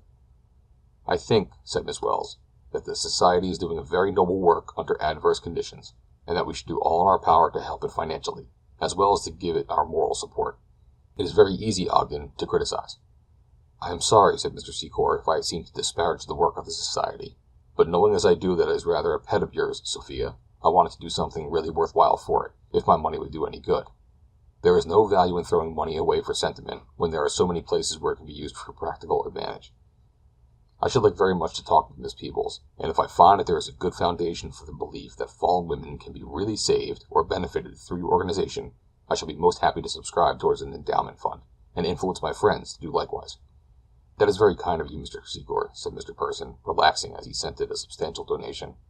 "Where is the office of the society?" asked Mr. Secor. "I shall make it a point to see Miss Peebles tomorrow." "The office is in the church," said Mr. Purson. "You will find Miss Peebles there about 11 o'clock. She is usually there between 11 and 12 daily." "I thought from your reference to rent," remarked Mr. Secor, "that the society probably had a downtown office." "No," replied Mr. Purson. "We felt that as long as the society would have to pay rent, it would be better to give this rent to the church rather than to outsiders, and we have made the amount very much smaller than the society could have obtained similar space for in the Loop." "Oh," said Mr. Secor, "I see. Well then, if possible I should call upon Miss Peebles tomorrow, but do not tell her to expect me, for I may find business engagements will prevent my seeing her before the first of the week." "I hope not," Mr. Purson said, "for I am sure that Miss Peebles can explain the work and scope of the society much more interestingly than I, and in my poor, weak way." "We might look up that girl from Farris's again," suggested Mr. Secor, "and see what Miss Peebles can do for her. She is too degraded, I am afraid, ever to respond to the kind offices of good men and women. I think that she prefers her present life, sad as it may seem to us. Poor thing, I tried so hard to win her to godliness. But I must be going now. I am so very glad to have met you again, Mr. Secor. May we not hope to see you oftener at our little church gatherings? In my poor, weak way I shall endeavor to make you welcome." "Just a moment, Mr. Purson," said Miss Wells, "until I make out a check for the Uplift Society." After the Reverend Mr. Purson had departed with his check, Sophia turned to Secor. "Isn't he splendid?" she exclaimed. "So noble and sincere in his desire to better his fellow man. So magnanimous in his practical relations with the poor creatures of the underworld. Rather nice chap to have for a cousin, I should say, or one in quest of remunerative employment with short hours," replied Mr. Secor, with a trace of dryness. Miss Wells looked at her fiance sharply. "How perfectly unkind, Ogden!" she exclaimed. "Really, I've never had thought it from you. Mr. Purson is one of nature's own noblemen." "All right, Sophie, we won't quarrel about Mr. Purson, although I must say that his attitude toward the girl I spoke to him about is a decent sample of his magnanimous practicality, or whatever you called it. I'm afraid it won't carry him very far in that class of work." "And you won't help him?" she asked. "If you wish me to, yes," he replied. "But if you were not interested, I should feel that I'd rather contribute my money directly to the support of the indigent cousin and his church, rather than through the medium of the Society for the Uplift of Erring Women. He'd get it all then, and wouldn't have to whack up with the indigent relatives of the noble women who sacrifice their Monday evenings, except during July and August, to the uplift of their less fortunate sisters." "You are entirely horrid today, Ogden," pouted Miss Wells. "You do not like Mr. Purson." "Bless you, child, I don't know him. I've met him here perhaps half a dozen times, here and in the newspapers. About all I've noticed about him is the poor, weak way he has of getting into print." Miss Wells flushed. She had heard that criticism of her hero before. "You are just like father," she said. "He can't or won't understand how much Mr. Purson shrinks from the unpleasant notoriety his great reform work forces upon him. Like you, father seems to imagine that he courts publicity, while as a matter of fact he suffers it solely because he cannot avoid it, and because he knows that only by bringing the conditions of vice that exist in this city clearly before the people can they be awakened to the gravity of the issue which confronts them. I think the fact that he goes on and on, regardless of the frequency with which the newspapers drag his name into publicity, is one of the finest things about him. It proves conclusively his sincerity and his manly courage." "All right, Sophie," replied Secor with one of his pleasant smiles. "If he succeeds in saving a single woman during his lifetime, he will not have lived in vain, and there is every reason to hope for the best. Mr. Purson is still a very young man." The talk drifted then from Mr. Purson and reform to more personal and intimate matters. They discussed their plans for the future. Secor broached the subject of a wedding date for the 100th time, and for the 100th time Sophia Wells could not bring herself to be very definite in the matter. She fully intended to marry Ogden Secor. She had not worked laboriously a whole year to that end with any intention of relinquishing her prize now that she had won it.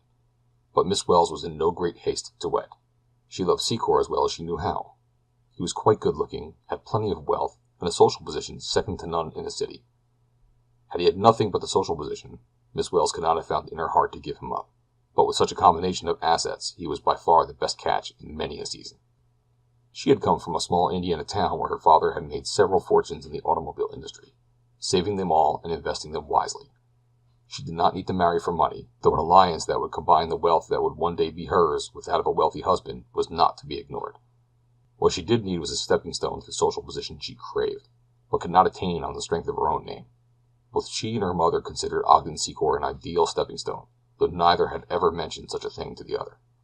As a matter of fact, the Welleses were extremely nice people, refined, educated, cultured, much nicer, if the truth could have found a champion of sufficient bravery to admit it, than many of the families to whose homes the feminine contingent of the Wells' household craved entry. But their name was unknown in this new environment. It had never graced a special brand of ham.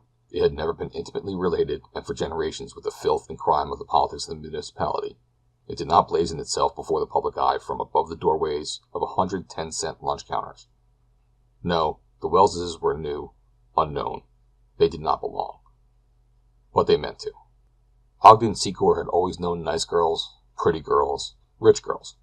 He did not succumb to the wiles of Sophia Wells at first sight, for she had nothing new to offer him. But she had that way with her which some women have, of suggesting to a man a manner of proprietorship over them, a something that appeals to the protective instinct of the male. It is done insidiously. You cannot put your finger on the single act that typifies it. Yet before long the man comes to feel, without thinking about it, perhaps, that the woman belongs to him in a way. Then she plays her trump card. Just when she has him resting easily and comfortably in the belief that she looks to him for advice and guidance, she traps him into an attempt to exercise the power he thinks is his. Then she bowls him over merrily and does precisely as she pleases. What is the result? Take away from a man by force something that he has come to believe he possessed, and you create a burning desire for the thing, though maybe before he would not have given a nickel for it. So, when Ogden Secor discovered that Miss Wells admitted not his proprietorship over her, he immediately craved a real proprietorship, and the result was he discovered that he loved her. They had been engaged now for 3 months, but the wedding day seemed as far in the future as ever. Miss Wells was having an excellent time as the fiancée of Mr. Ogden Secor. Already she had tasted of the fruits of conquest. Doors had opened to her that had previously been impregnable. She was in no haste to relinquish her freedom. The sudden death of the elder Secor early in the spring had, of course, necessitated a delay in the wedding plans, for both Miss and Mrs. Wells desired a pretentious ceremony. It seemed now that a year at least must elapse before the marriage could take place. As for Mr. Secor, he attempted to persuade his betrothed to slip away with him and be quietly married in some nearby town. Her father and mother could accompany them, and everything would be regular and lovely. He hated the idea of the circus, as he called the affair the two women were planning. But they would not listen to him. Several times during the winter Secor met with the Reverend Mr. Purson and Miss Wells. The more he saw of him, the less he liked him, and the more he let Miss Wells see that he disliked her parson, the more loyal she became to him. "One would think that you were engaged to Purson instead of to me," complained Mr. Secor on one occasion. "He's becoming a regular pest. I can scarcely ever find an opportunity to see you alone. Does he know that we are engaged? Has he any sense?" "He has a great deal of sense, Ogden," she replied, "and he knows that we are engaged. He also knows that you do not like him. He's told me so." "Then why did he persist in hanging around while I am here, Sophie?" he demanded. "I think he wants to show his friendliness towards you and to win your friendship. I think it is perfectly sweet and noble of him, a sort of martyrdom to brotherly love, as it were." Carefully edited, Mr. Secor's reply would read, "Oh, piffle." "Ogden, how can you?" she cried. "I didn't know that you had such an uncharitable strain in your makeup." "Clay feet will out," he laughed good-naturedly. "But really, Sophie, I'm sorry I was nasty. Forgive me, and I'll do my best to like your parson, in my poor, weak way." "You'll have to like him, Ogden," she replied, "for we are bound to see a great deal of him. In the work I am trying to do, his assistance is invaluable. I am sure that the three of us can accomplish a great deal of good in this city, could we but work in harmony, wholeheartedly, for the uplift."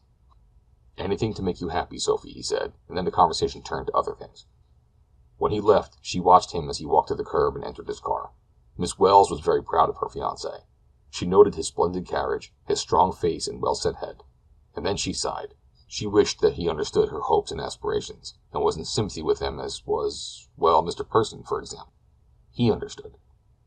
She found herself quite unexpectedly wondering why fate had not given Mr. Person a fat bank account and an old and socially honored name. How much more he could have accomplished, thus bucklered for the fight. End of Chapter 6.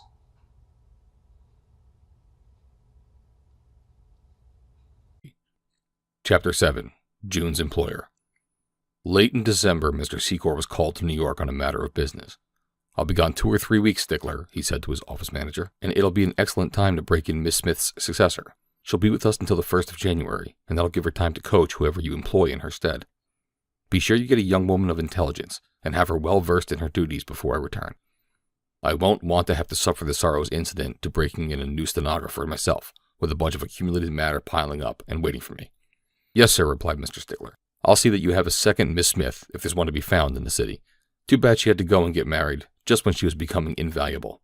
"Very inconsiderate of her, Stickler, I'm sure," said Secor, laughing. So Mr. Stickler inserted want ads in 3 papers and telephoned to the employment departments of 3 typewriter manufacturers. As it so happened that the following day June Lathrop, decently clothed with the money from Eddie's jewelry, walked into one of these departments asking for an assignment. The woman in charge looked up with a smile. "Why, good morning, Miss Lathrop," she said. "Where in the world have you been? I thought we'd lost you entirely." She had never before realized what a really beautiful girl Miss Lathrop was. A few months since she had explained to her as kindly a way as possible that it would be impossible for her to place her in the class of offices to which they catered unless she could become better clothed. She had not seen her again after that interview until now, and she had often wondered if she had offended the girl. "Oh, I've been doing temporary work about town," answered June. "But now I want a chance at a permanent position. Haven't you something you can send me out on? Something really good?" "I've just the thing, Miss Lathrop," replied the woman, fingering through a number of index cards in a little box on her desk. Presently she found what she sought, and for a moment was busy transcribing the contents of the card to a blank form. "Here," she said finally, "go to this number in the railway exchange and ask for Mr. Stickler. He wants a girl of more experience than you have had, but I really believe that you are fully competent to fill the position satisfactorily, and I have told him so in this note. I have asked him to give you a trial." "I don't know how I can thank you enough," cried the girl. "I shall make good, for I must make good." "Good luck then," called the woman, as June left. In the railway exchange building, June found the suite number she sought.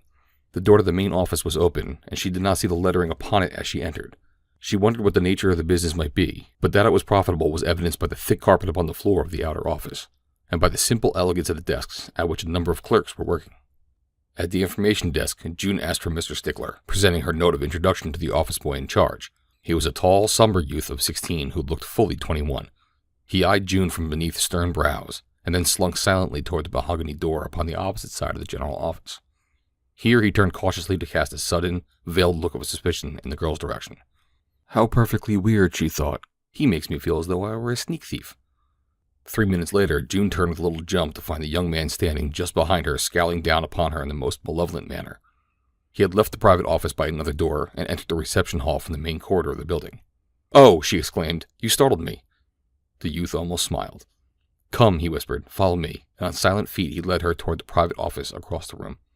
Here she was ushered into the presence of Mr. Stickler, a bald-headed man with a thick neck and close-set eyes. At sight of the girl's face, Mr. Stickler beamed pleasantly. "Good morning," he said. "Have a chair. You come well recommended, I see. Mrs. Carson has failed to furnish us with the most competent help we have had. She tells me that you have little practical experience, but she is positive you can do our work most satisfactorily." "If it's not too technical, I'm sure I can," replied June. "There's nothing about it but what can be learned quickly if you set yourself to it," replied Mr. Stickler kindly. He had interviewed a dozen applicants already, and he was tiring of the job.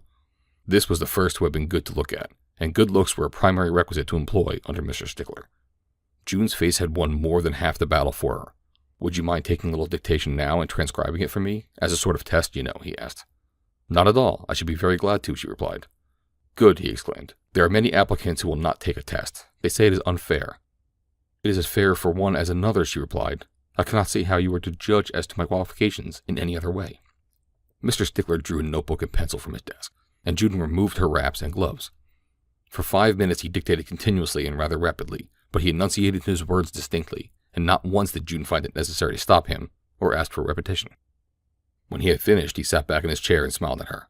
He had purposely made the test unusually hard, for he had decided that the girl would do. She was too good-looking to be lost, and so he wanted an excuse in case she fell down to the test.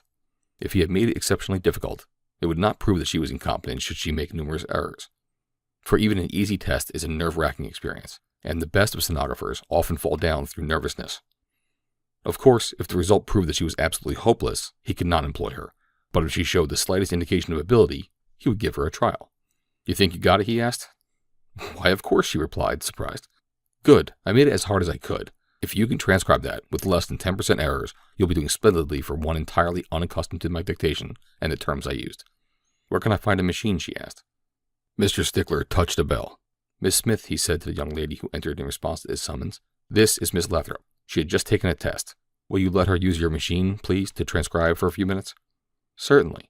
Come with me, Miss Lathrop," and she led June to a small room off the private office. In 10 minutes, June knocked upon Mr. Stickler's door. "Come in," he called, and he saw who it was. "Stuck?" he asked with a smile. "No, indeed, I finished." Well, that's fine. Let me see it." June handed him a typewritten sheet standing before him as he scanned it. "Excellent," he said when he finished reading it. "Excellent. Not an error. I think I need look no further, Miss Lathrop. If we can arrange the question of wages satisfactorily. Be seated, please. Now, what do you believe would satisfy you to start?" "Oh, I'd rather leave that to you," said June. "Miss Smith has been with us for 5 years," said Mr. Stickler. "She's leaving us on the 1st to be married. We pay her $25 a week. On the 1st, she would have been raised to 30 had she remained. Would you care to start at 20, with every assurance of an increase as soon as you're familiar with our work?" $9 a week was the largest wage June had ever received since she left Farris's, and that but for a single week in a temporary position. Would she accept 20? She tried not to look too eager. With difficulty she seemed to hesitate, as though weighing in her mind the possibilities of the future against the present small pittance that had been offered her. Mr. Stickler eyed her steadily. "The hours are not bad," he commenced. "I do not care anything about the hours," she replied. Mr. Stickler had it on his tongue's end to raise it to 25. There were few girls applying for the position who did not ask what the hours were at the first opportunity they had. Here was an exceptionally rapid and accurate stenographer who cared nothing about hours. She indeed was a find. And further, she was the finest-looking girl he had ever seen in his life. But before he had an opportunity, June spoke. "I think it will be satisfactory," she said. "When shall you want me?" "When can you come?" "Any time." 8:30 tomorrow morning?" "Thank you," said June. "I'll be here promptly. Good day." "Good day, Miss Lathrop."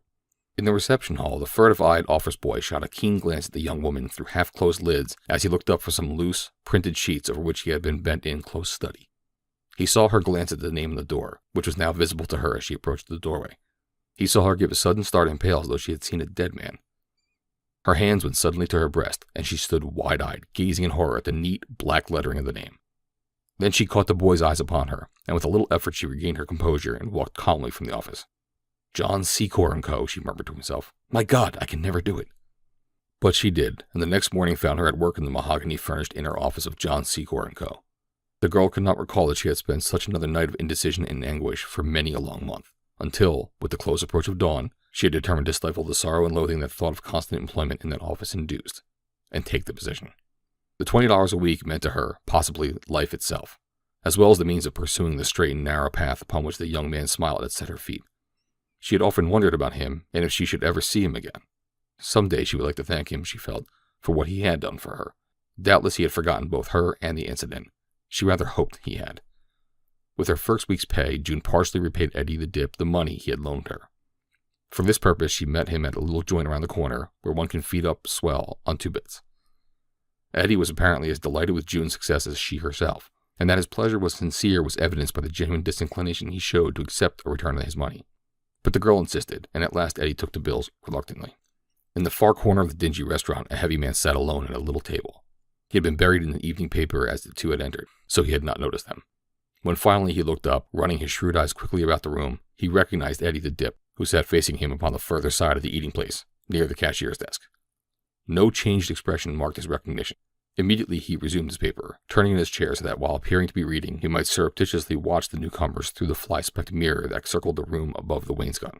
He had no further interest in them than that of semi-official curiosity, and having recognized the man, he wished to discover the identity of his companion. It was not until the two rose to leave that the girl turned her head so that the man in the far corner caught a view of her features. At sight of them, he pursed his lips into a silent whistle of surprise. Then Eddie the Dip paid the checks, and the two passed out into the brilliantly lighted street. The man at the table drew a notebook from his pocket, and with a stub of pencil wrote laboriously 2 names, the date, the hour, and the place. Then he resumed his demolition of a large platter of ham and eggs. Outside the restaurant, Eddie bade June good night. "You run along now, kid," he said. "It wouldn't help you none to be seen with me." The girl objected, though she knew well the truth of his statement.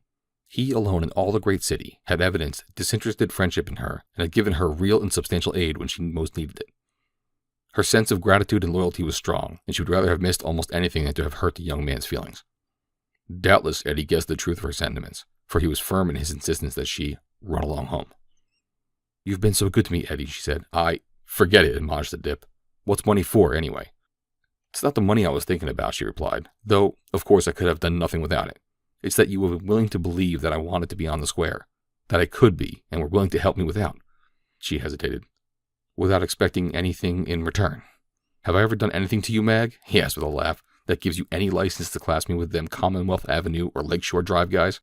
The following Monday morning, June sat at her desk in a little office just outside that of the president of John Secor & Co. 10 days had passed since she commenced working there, and under the careful tutelage of Miss Smith and Mr. Stickler, she had progressed rapidly in the assimilation of the details of her work. Ogden Secor, the president of the company, she had not seen, as his return from New York had been delayed. She found herself wondering what he might look like, and if she should be able to continue in his employ after he returned. Now, it was not quite so bad, for he was just a name, but when she would be compelled to come into daily contact with him, sit for hours perhaps close beside him as he dictated, would it not be very different and very terrible? The girl shuddered. It was 10 o'clock when Mr. Stickler opened the door for the president's office and called her. As Miss Stickler often had given her work in the office before, she gathered up her notebook and pencil, and she replied to his summons. Somehow, she did not like Mr. Stickler particularly. He had a way of looking at her out of his fishy eyes that fell little short of being insultingly suggestive. When Mr. Secor returned, she knew that she would be released from this distasteful ogling, unless Mr. Secor chanced to be of the same brand. This, however, she doubted. For since her entrance into the world of business, the girl had learned that the great majority of office men accord the same respect to their female coworkers as they had to their own sisters. That there were exceptions, she had also discovered. At the door, Mr. Stickler met her. "Come in," he said. "Mr. Secor has returned. I wish to introduce you to him."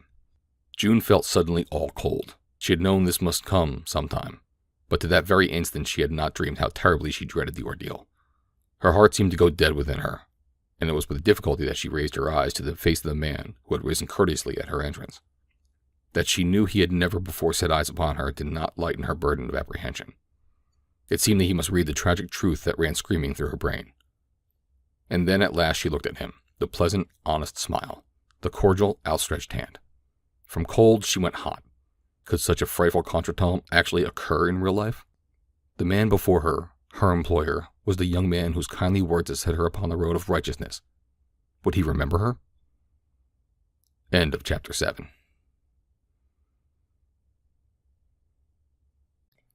Chapter 8. Sammy the Sleuth. Ogden Secor did not recognize June Lathrop as Maggie Lynch, the girl from Farris's, and it was with relief that almost found expression in an audible sigh that the girl returned to her desk in her own office. Here she surprised the lank and somber office boy, Sammy, in the act of closing one of the drawers in her desk. "What do you want, Sammy?" she asked pleasantly. The youth went from white to red, and then from red to scarlet. He stammered and coughed, trying to frame an apology, until June, from mild wonderment, became keenly suspicious. "I'm awfully sorry, Miss Lathrop," he managed to get out at last. "I didn't mean any harm. I was only practicing." "Practicing?" exclaimed the girl. "Practicing what?" "I suppose," said Sammy, "that I'll have to tell you now. but I didn't want anyone to know until I had graduated and got a position with Pinkerton. Pinkerton? Questioned June, still at a loss to make head or tail of what the youth was leading to. What has practicing or Pinkerton to do with searching my desk surreptitiously? It was a very ungentlemanly thing to do, Sammy, and I really ought to tell Mr. Stickler about it.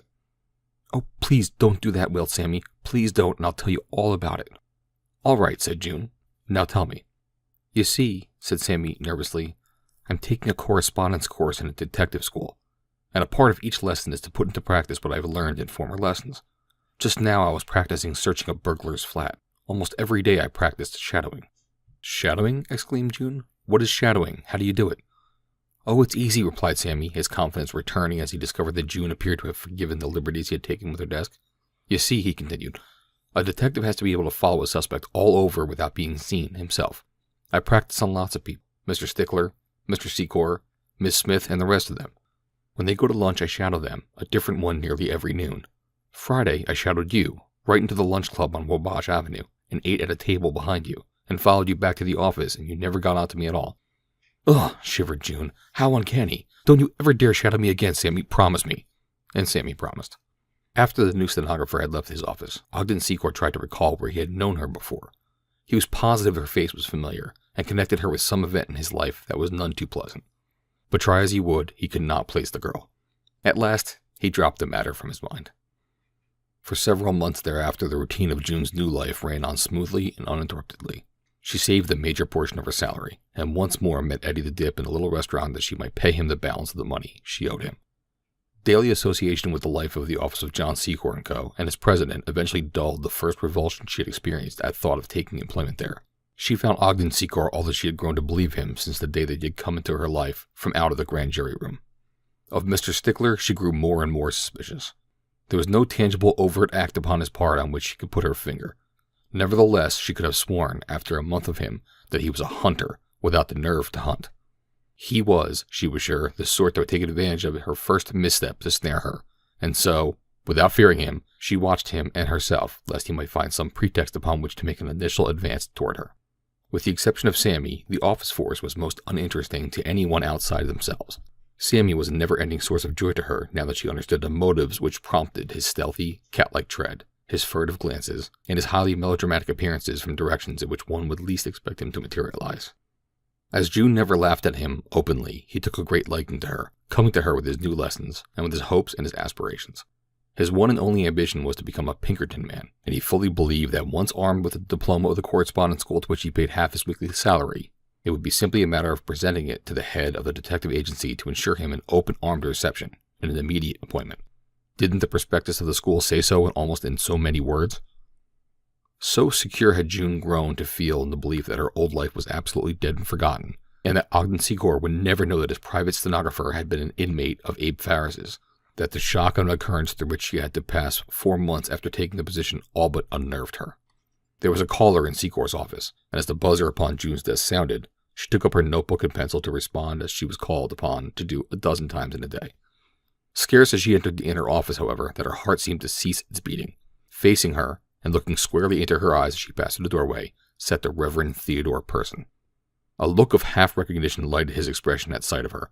Instantly, June jumped to the conclusion that he had come there to expose her, but she managed to hold herself under perfect control as she advanced across the room to Secor's side. Nor did she even, by a second glance at the visitor's face, betray the fact that she recalled ever having seen him before. Secor handed her a memorandum. "Make out a check," he said, "for this amount to the order of the Society of the Uplift of Erring Women." June took the slip of paper and returned to her own office. "Your secretary's face is quite familiar to me," remarked Person, after the girl had closed the door. "Yes?" queried Secor politely and uninterestingly. As a matter of fact, he was interested in nothing much that interested the Reverend Mr. Person, other than Sophia Wells. "I am quite sure that I know her, but I cannot place her," continued Mr. Person. "Possibly her name might recall her to me." "Her name is Lathrop," replied Secor. Person shook his head. "I must be mistaken after all," he said. "I never knew anyone of that name." And then June returned with the check.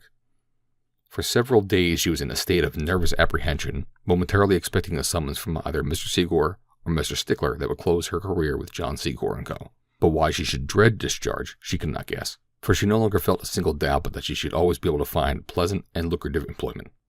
As a matter of fact, she finally decided it was not so much discharge she feared, as that Ogden Secor should know her for what she had once been. The thought sent her white with terror, and with it came another thought, how much her daily contact with Ogden Secor meant to her, more than she even faintly suspected.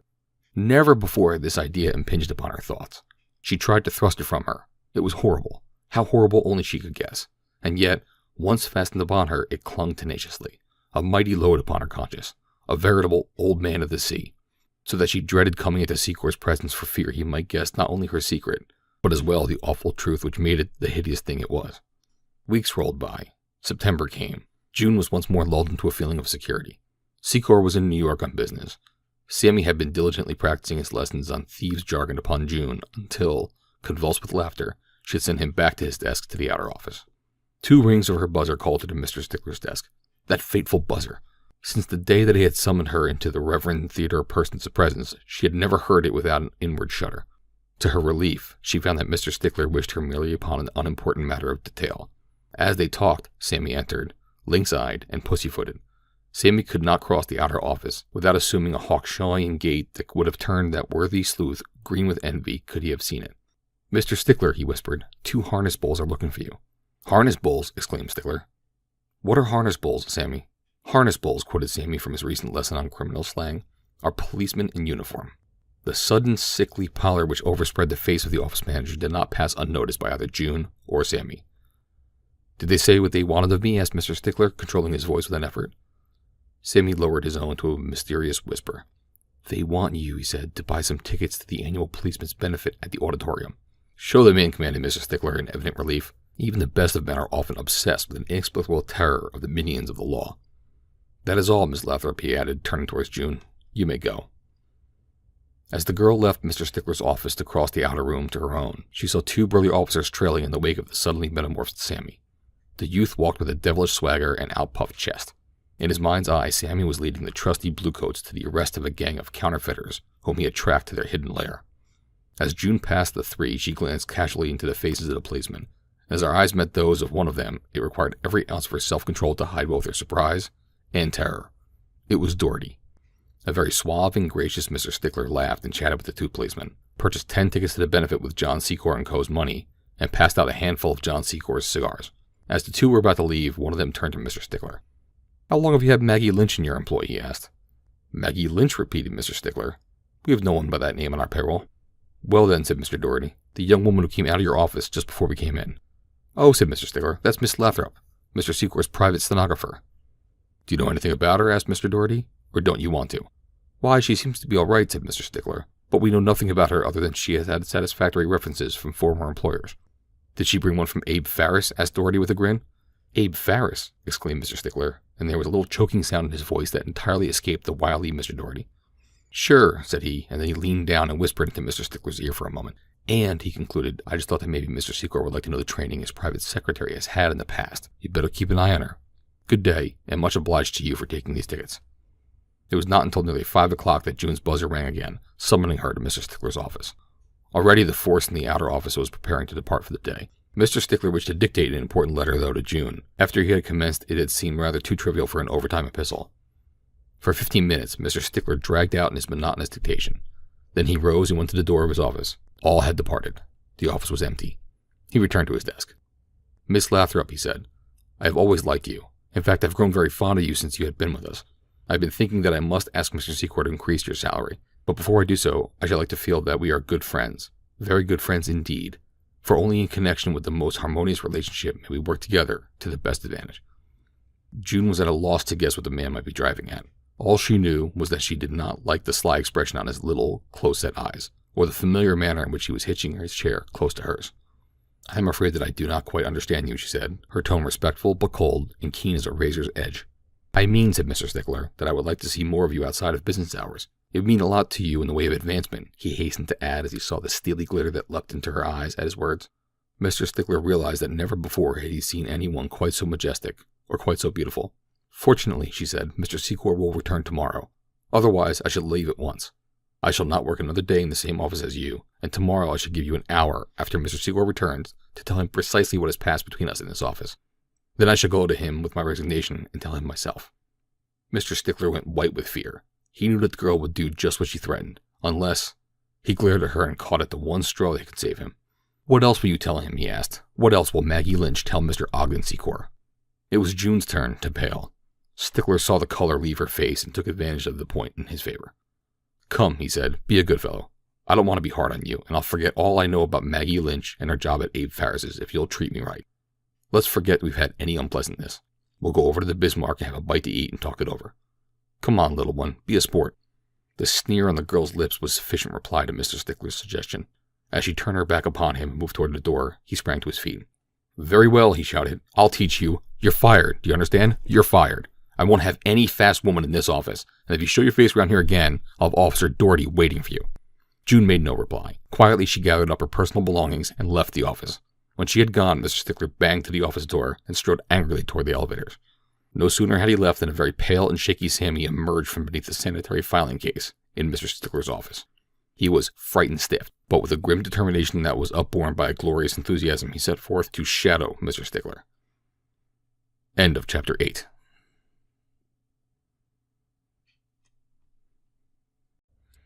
Chapter 9. Unclean, unclean. Ogden Secor, stopping over at South Bend on his return from New York, arrived in town late in the evening on the day that had witnessed June's discharge. His chauffeur met him at the Lake Shore station, and together they drove down Jackson Boulevard to Michigan Avenue. As the car swung to the north into the broad thoroughfare along the lake, Secor glanced up mechanically at the windows of his offices in the railway exchange, as he had done upon countless other occasions that he had passed the building. To his surprise, he saw that the rooms were lighted. It was past the hour that the janitor's assistant ordinarily cleaned his suite. Stickler, he thought. He must be working on something of importance tonight. "Pull up here, Jim," to the chauffeur. "I'll run across to the office a minute before I go home." For years, Ogden Secor had entered his private office through a doorway that opened directly off the main corridor. The custom had become so strong a habit that tonight he passed the main entrance of the well-lighted outer office, unlocked the door to his own unlighted office, and entered, noiselessly, upon the soft, heavy rug that covered the floor. A moment later he had crossed to the door that opened into the main office. Scarcely had he swung the door partially aside that his attitude of careless ease gave place to one of tense excitement. Directly across the office from him, with their backs toward him, two men bent to the combination of the great safe. Secor's first impulse was to rush in upon them before they could damage the expensive and intricate mechanism of the lock with the charge of nitroglycerin he imagined they were preparing to detonate. But as he took a step forward, he suddenly realized that one of the men was turning the combination knob, while the other read off the figures to him from a little slip of paper. They had the combination. Where could they have obtained it? Only Stickler, Miss Lathrop, and himself knew it. He looked at the men closely. He did not remember ever having seen either of them before. Presently the door of the safe swung open, and Secor saw him who had manipulated the knob reach directly and without hesitation for the inner drawer that contained ordinarily a considerable quantity of negotiable paper. He waited to see no more. Without a sound he ran quickly across the office, his only weapon a light walking stick swinging in his right hand. The first that either of the cracksmen knew that they were not alone in the office was the sudden and painful descent of the walking stick across the back of the head of one of them. What happened after that happened rapidly and almost noiselessly. 2 hours later, Jim, the chauffeur, commenced to wonder if his employer had fallen asleep up there in his office. The northeast wind from off the lake was chill and penetrating. For another half hour, Jim walked up and down the deserted sidewalk in the vain attempt to keep warm. He had about decided to go up to the office and politely remind his employee that it would soon be time to breakfast when he heard a shot, apparently from the rear of the railway exchange across the street. The shot was immediately followed by hoarse shouts and the sound of running men, and then another shot. Almost immediately after the second shot, Jim saw a man run out of Jackson Boulevard, across Michigan Avenue, toward Grant Park. He reached the center of the street only to crumple suddenly in a little heap. Behind him came a uniformed watchman, and presently a little crowd gathered. "Caught him trying to make his getaway through the alley," explained the watchman to his city policeman, who, attracted by the shots, had run over from Wabash Avenue. "There was another guy with him, but he broke in the opposite direction and got away. They've been up to something in the railway exchange." Instantly, Jim thought of his employer and the unaccountably long stay he had been making in his office. Could these men have been the cause of his detention? Turning at the thought, he ran across the street and into the building. At first, the night elevator man was disinclined to take him up, but when he explained who he was and what his fears, the man not only carried him aloft, but accompanied him to the office of John Secor & Co. Here they found the door to the main office ajar, and within, upon the opposite side of the room in front of the open safe, the unconscious form of Ogden Secor. His head and face were covered with blood, and even a casual glance proclaimed the fact that he had been terribly beaten. An ambulance from St. Luke's bore Ogden Secor to the hospital. It was late in the following morning before the physicians would permit anyone to enter his room, and then only after the greatest insistence on the part of their patient. Miss Wells and the Reverend Mr. Person were the first to come. They were closely followed by Mr. Stickler, for whom Secor had sent. Mr. Stickler entered, white and shaky. It was quite evident that the accident to his employer had been a terrible shock to him. Mr. Stickler had read an account of the daring robbery in the morning paper. He had known that Ogden Secor lay at St. Luke's Hospital, but he had paced up and down his office for 2 hours before receiving Secor's summons to his bedside. Even then he had put off the ordeal for another half hour. Surely Mr. Stickler's must have been a most sympathetic temperament, which shrank from the sight of the mangled countenance of his employer.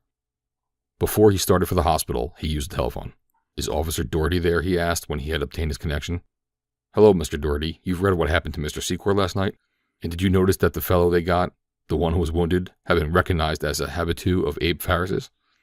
"Yes, and do you remember what you said to me about that Lynch girl yesterday? Did you know that she knew the combination of the safe?" "Sure, I thought of that right away."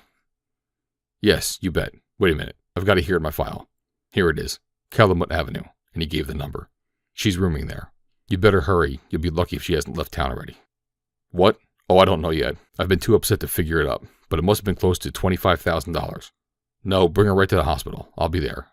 "All right. Goodbye." Half an hour later, Mr. Stickler, on tiptoe and hat in hand, approached the bedside of the wounded chief. On his face was an expression of funereal sorrow. "This is terrible," he murmured huskily. "Well," said Secor with a wan smile, "they didn't quite get me, though it wasn't any fault of theirs that they didn't. Have you discovered just what they got away with, Stickler?" Mr. Stickler hemmed and hawed. Evidently the answering that question was one he dreaded. "Well, I'm not quite sure yet, Mr. Secor," he said at last. "But there was, unfortunately, a considerable amount of negotiable securities as well as currency in the safe last night. You see, we had an exceptionally large payroll on 2 big jobs for today. We had drawn the cash yesterday because today, being Saturday and a short day, we wanted to have everything in readiness to pay off promptly at noon. We've never been in the habit of doing that, Mr. Stickler," was Secor's only comment. "But come, how much did they get?" "Close to $25,000, whispered Mr. Stickler, and then it cost him an effort to say it was apparent to those about the bedside as well as to the injured man. "But I think we'll get it all back," Mr. Stickler hastened to add. "They caught one of the fellows, and Doherty, of the Detective Bureau, telephoned me this morning that he expected to make an arrest within a few hours of the principal of the case."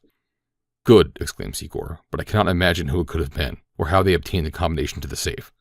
Do you suspect anyone in the office, Stickler?" "I'd rather not say just yet, Mr. Secor," replied Stickler, "though I have my suspicions.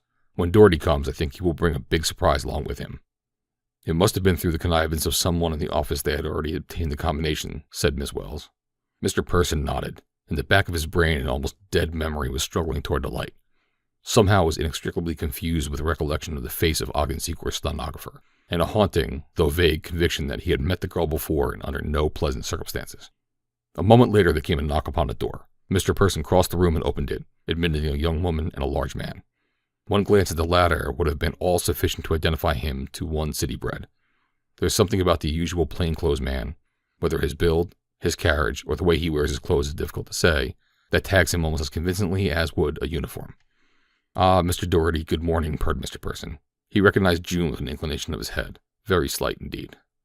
The girl crossed directly to Secor's side. "Oh, Mr. Secor," she exclaimed, her voice trembling with emotion. "It is awful. I have not seen a paper this morning, and did not know until Mr. Doherty came for me and told me." She did not say what else Mr. Doherty had told her, principally by innuendo. Self was forgotten in the real affliction she felt at sight of her employer's pitiable condition. Secor looked up at her, his old, pleasant smile lighting his features. "Oh, I guess it's not so bad," he said. "They ought to have me out of here in no time." Miss Wells came closer to the bedside. Instinctively she guessed why Doherty had brought the girl here. Secor alone seemed to realize no connection between Mr. Stickler's recent hint and the coming of June Lathrop with the plainclothes man. Doherty crossed the room to June's side, laying a heavy hand upon her arm. "None of the soft stuff, Mag," he said roughly. "Cut it out." Secor looked up at the man in surprise, a frown crossing his face. "What is the meaning of this?" he asked. "Miss Lathrop is my secretary. There's been nothing in her manner at all offensive to me." "I guess you don't know who she is, Mr. Secor," said Doherty. "Her name ain't Lathrop. It's Lynch. Maggie Lynch, and when I first seen her, she was an inmate of Abe Farris's joint on Dearborn." Secor looked at June questioningly. There was an expression of disbelief in his eyes. The girl dropped her own before his steady gaze. The horror of it! If he could know, if Ogden Secor of all other men on earth could know the truth that not even the shrewd Mr. Doherty had guessed. At the voicing of the name Maggie Lynch, the Reverend Mr. Person stepped suddenly forward. The mists had been swept from his memory. As distinctly as it had been yesterday, he recalled the humiliation that this girl had put upon him before the representatives of several of the city's great dailies. Even now he flushed the memory of the keen shafts of ridicule that had resulted, and which made the papers the following day such frightful nightmares to him. "Don't you remember her, Mr. Secor?" he cried. "She's the woman we tried so hard to help, and who ignored our godly efforts." Mr. Secor remembered. He recalled the scene within the grand jury room, and in the antechamber without. And he recalled many other things of which the others knew nothing. The intelligence and the loyalty of the girl since she had been in his employ. He remembered the several occasions upon which her tact or judgment had saved him from severe losses. He thought of the pleasure that he had always experienced in taking up the day's work since June Lathrop had been with him, something that he had never realized until that moment, and something of a dull ache oppressed his heart with the sudden knowledge that it was all over. He had always thought of her merely as part of the office force. He had never for a moment considered her in any other light than a faithful and almost flawless stenographer. Nor did he now, yet there was a distinct sensation of personal loss accompanying the knowledge that he could no longer employ her in so intimate a capacity as that of private secretary. His puritanical prudery was too deeply ingrained to permit even a thought to the contrary. To him, so far as his own personal association with such a person was concerned, the girl was as good as damned. He would as easily have considered consociation with a leper, though he would have been equally as willing to have helped either one or the other in any other way that did not require him to come into contact with them. "What did you bring her here for?" he asked wearily. "There's been nothing in her deportment since she's been in my employ but what was entirely proper. It seems unnecessary that she should be subjected to this humiliation." "Her deportment in the office may have been all right," spoke Mr. Doherty, "but we don't know so much what she was doing with her time after office hours." Mr. Stickler nodded his head portentously. "You see," Mr. Secor went on the plainclothes man, "one of the guys that slugged you hangs out at Abe Farris's saloon, and I seen Mag here, not so long ago, feeding up in the beanery with another crook that hangs out at Farris's. Eddie the Dip is his name." And Doherty shot a sudden look in June's direction in time to see the quick intake of her breath in consternation and surprise. "We got a dragnet out for Eddie now, and when we get him, I guess we'll have all three of them," concluded Mr. Doherty. He was very proud of this piece of police work of his. "What has Miss Lathrop to do with it?" asked Secor. "She did not slug me." "She knew the combination of your safe, didn't she?" asked Doherty. During the conversation, June was aware that Miss Wells had drawn away from her, casting such a look of horror and disgust in her direction as might have withered her completely, could looks wither. Mr. Person, too, stood coldly aloof, while Stickler looked nervously down into Michigan Avenue from the window of the room, not once meeting the girl's eyes squarely. Ogden Secor half raised himself upon his elbows. He looked straight into June Lathrop's eyes, and hers met his, as level and unflinching. "Miss Lathrop," he said in a very quiet voice, "are you in any way responsible for the rifling of the safe? Tell me the truth." The girl's eyes never left his for a moment. Her reply was but a single word, delivered without emphasis, in a very ordinary tone. "No," she said. Secor sank back upon his pillows. "That is all," he said. "You may go." The doctor had just entered the room. "You may all go," he cried in a petulant voice. "I'm surprised, Miss Castrol," to the nurse, "that you should have permitted this. Come, get out, all of you." Doherty came closer to the bed. "You wish the woman held, of course?" he asked. "Has any complaint been lodged against her?" asked Secor. "Not yet. There will be none. You may let her go," said Secor. Doherty looked his surprise, and seemed on the point of arguing, when the doctor placed a hand on his shoulder. "Quick," said the physician. "Get out of here, or I cannot be responsible for the recovery of this patient." June took an impulsive step toward the injured man. "How can I thank you for believing in me?" she cried. With a weary sigh, Ogden Secor turned away from her. He made no reply. The doctor led her to the door. "Leave the room," he said. Outside there were those who had preceded her from the apartment. Mr. Person was the first to speak. He pointed towards the elevator. "Leave the hospital at once," he said. Her eyes filled with unshed tears. The girl walked quickly down the hall. At the elevator stood Doherty. "You better beat it, Mag," he said. "This town's too wicked for an innocent girl like you." And from his tone, she knew that he meant it. That much of it which warned her to leave the city. End of Chapter 9.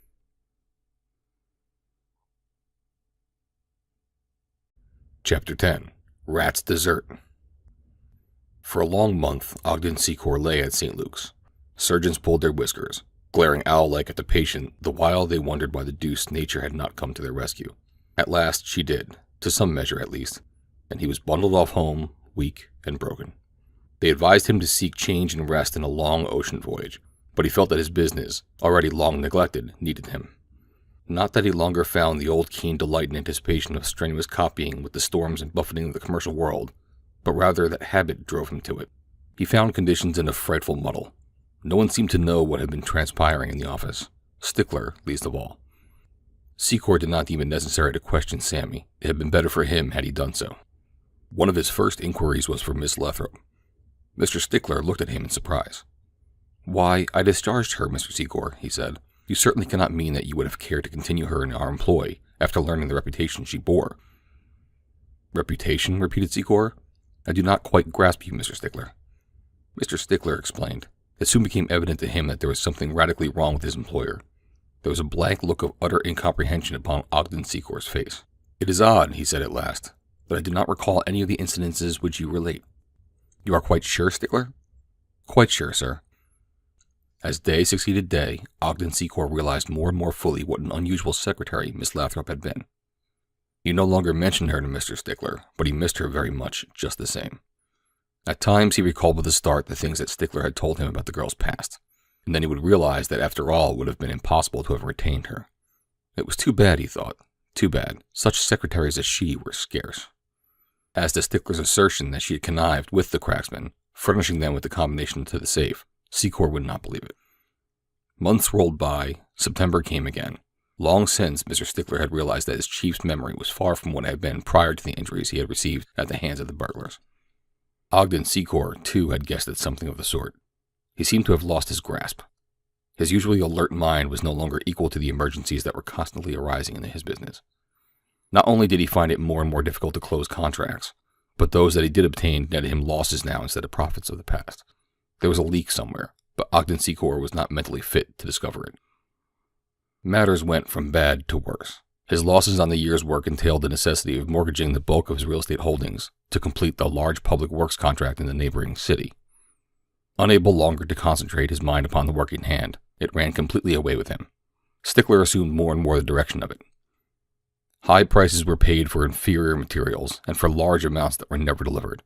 Where the difference went, the books of the corporation did not show, and if they had, it is doubtful if Ogden Secor's waning mentality would have been able to understand that he was being persistently and systematically betrayed and robbed.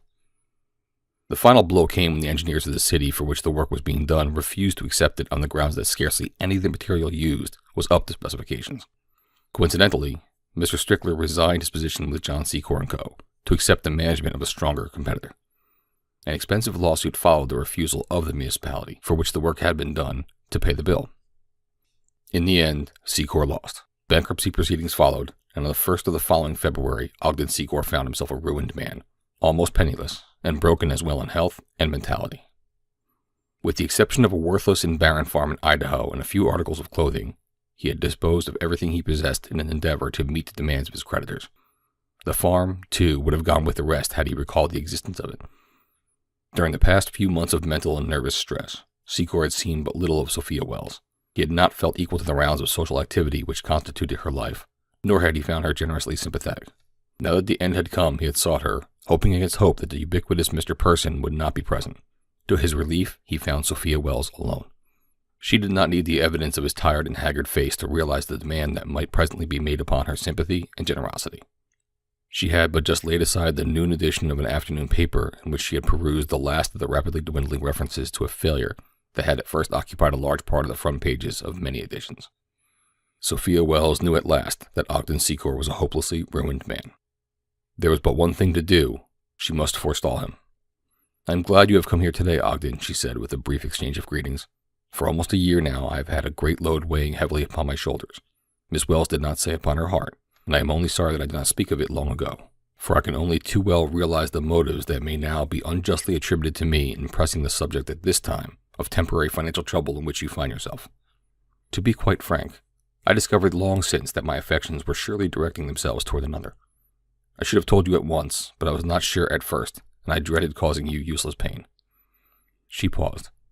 Secor looked at her through dull eyes. It was evident that he was going to take it much harder than she had supposed. It is true that not once since his accident had he spoken to her of their engagement. There had been much in the way of sentimental exchanges between them, so that the absence of these had aroused little or no surprise in the girl's mind. She was glad now that it had been so, for it was going to make a difficult job much less difficult than it would otherwise have been. Yet it was going to be hard enough. She could see that. She wondered why he didn't say something. Finally, he coughed, a slight flush mounting his pale face. "I am quite sure, Sophia," he said, "that I shall always be most satisfied with what brings you the greatest happiness." She noted the puzzled expression on his face, attributing it to a natural desire to learn who had supplanted him in her affections. I feel, she explained, that we are not exactly suited to one another. Our ideals are not the same. You do not find interest in what interests me most, and so it would seem to me, as there may never be any deep-rooted common interest between us, that we should soon be most unhappy together. The puzzled expression seemed to have been growing upon the handsome face of Mr. Ogden Secor. Yes, he breathed. I fear that you are right. Mr. Person, on the contrary, went on Miss Wells, feels precisely as I do upon the subjects that are closest to my heart. They are the same that are closest to his. In fact, Ogden, I'm going to ask you to release me from my engagement to you. Involuntarily, Ogden Secor's mouth opened, but whether in surprise or because of a terrible shock to his love and pride, it would have been difficult to say. Miss Wells attributed it to the latter. At last, he found words. My dear Sophia, he said, you know perfectly well that if you love Mr. Person, I shall be the last person on earth to stand in the way of your realizing to the full every happiness that may be found at his disposal. I congratulate you, Sophia, sincerely, and I beg that you will give no further thought of me other than as a friend and a well-wisher. You are very generous, Ogden, she said, and she bade him goodbye, glad that the ordeal was so easily over. It would have been a much surprised Miss Wells could that young lady have read Ogden Secor's thoughts as he ran down the broad steps before her home and made his way to the nearest elevated station. And to think, thought he, that for over a year I've been engaged to Sophia Wells without once recalling the fact. Those cracksmen most assuredly cracked something belonging to Ogden Secor beside his safe. It was with a feeling of relief and elation that he had not felt before for months that he strode along the street. Evidently, the obligation of his engagement had been weighing upon him heavily through the medium of his subconsciousness, without his having once objectively sensed, other than an inexplicable call to duty that had drawn him to Sophia Wells when he gladly would have been elsewhere. As he walked toward the elevated, he tried to recall under what circumstances he had become engaged to Miss Wells. As he viewed the matter now, it was difficult to realize that any possible contingency could have arisen that would have caused him to look with tender affection upon the cold and calculating Sophia. The loss of his fortune affected Ogden Secor less than might have been expected. Possibly he did not fully realize the completeness of his financial ruin, or what it was bound to mean to him. In a way, he felt principally a certain relief from the galling pressure and annoyances of the past bitter year. No longer was he weighed with burdensome responsibilities and grave apprehensions. The worst had happened. There was no further calamity possible, at least so he thought. Vaguely, he felt that he could build up a fortune equal to that which was gone, but there was none of the old-time assurance and determination that had marked him in the past. It seemed quite impossible for him to concentrate his mind for a sufficient length of time upon the subject to formulate even the foundation of a well-considered plan. He sought out old friends upon whose business acumen he might rely, with the intention of talking over his plans with them, for at last, and the first time in his life, Ogden Secor felt unequal to the task of reasoning for himself, much less deciding in any matter of importance. The first man to whom he went was the president of the bank of which Secor was still a director, and with which he had transacted the bulk of his banking business. The president was an old personal friend, a man of about Secor's own age, a member of the same clubs and the same set. Heretofore he had been wont to drop whatever had been engaging him and come into the anteroom to greet Secor whenever he had a chance to call. Today, the caller waited 30 minutes before the bank president appeared. Well, Secor, he said, what can I do for you? Heretofore it had always been Ogden. There was an unquestionable air of haste in his manner, too, nor did he take Mr. Secor familiarly by the arm and drag him into his luxurious private office as formerly. It was just, well, Secor, what can I do for you? Those who are congenitally inefficient are prone to sensitiveness, and the same is often true of men who, through illness or preposterous circumstance, find themselves temporarily unfit to cope with the stern demands of modern success-building. Supersensitiveness often begets a preternatural and almost uncanny ability to sense the secret motives underlying the acts of others. Ogden Secor had never been oversensitive. Until now, he had not appreciated the fact that there could possibly be any material difference in the Ogden Secor of yesterday and the Ogden Secor of today. He had never gauged men by their bank accounts, so it is not strange that he should have been unsuspecting that any might have gauged him by such a standard. The words and manner of the bank president, however, awoke him violently and painfully. For Ogden Secor was now, whatever he might have been in the past, an inefficient and accordingly a supersensitive. There's nothing you can do for me, Norton, he said. I just dropped in for a chat. You're busy, though, and I won't detain you. He turned to go. I am mighty busy today, replied the bank president, a trifle more cordially. Come in again sometime, will you? Thanks, replied Secor.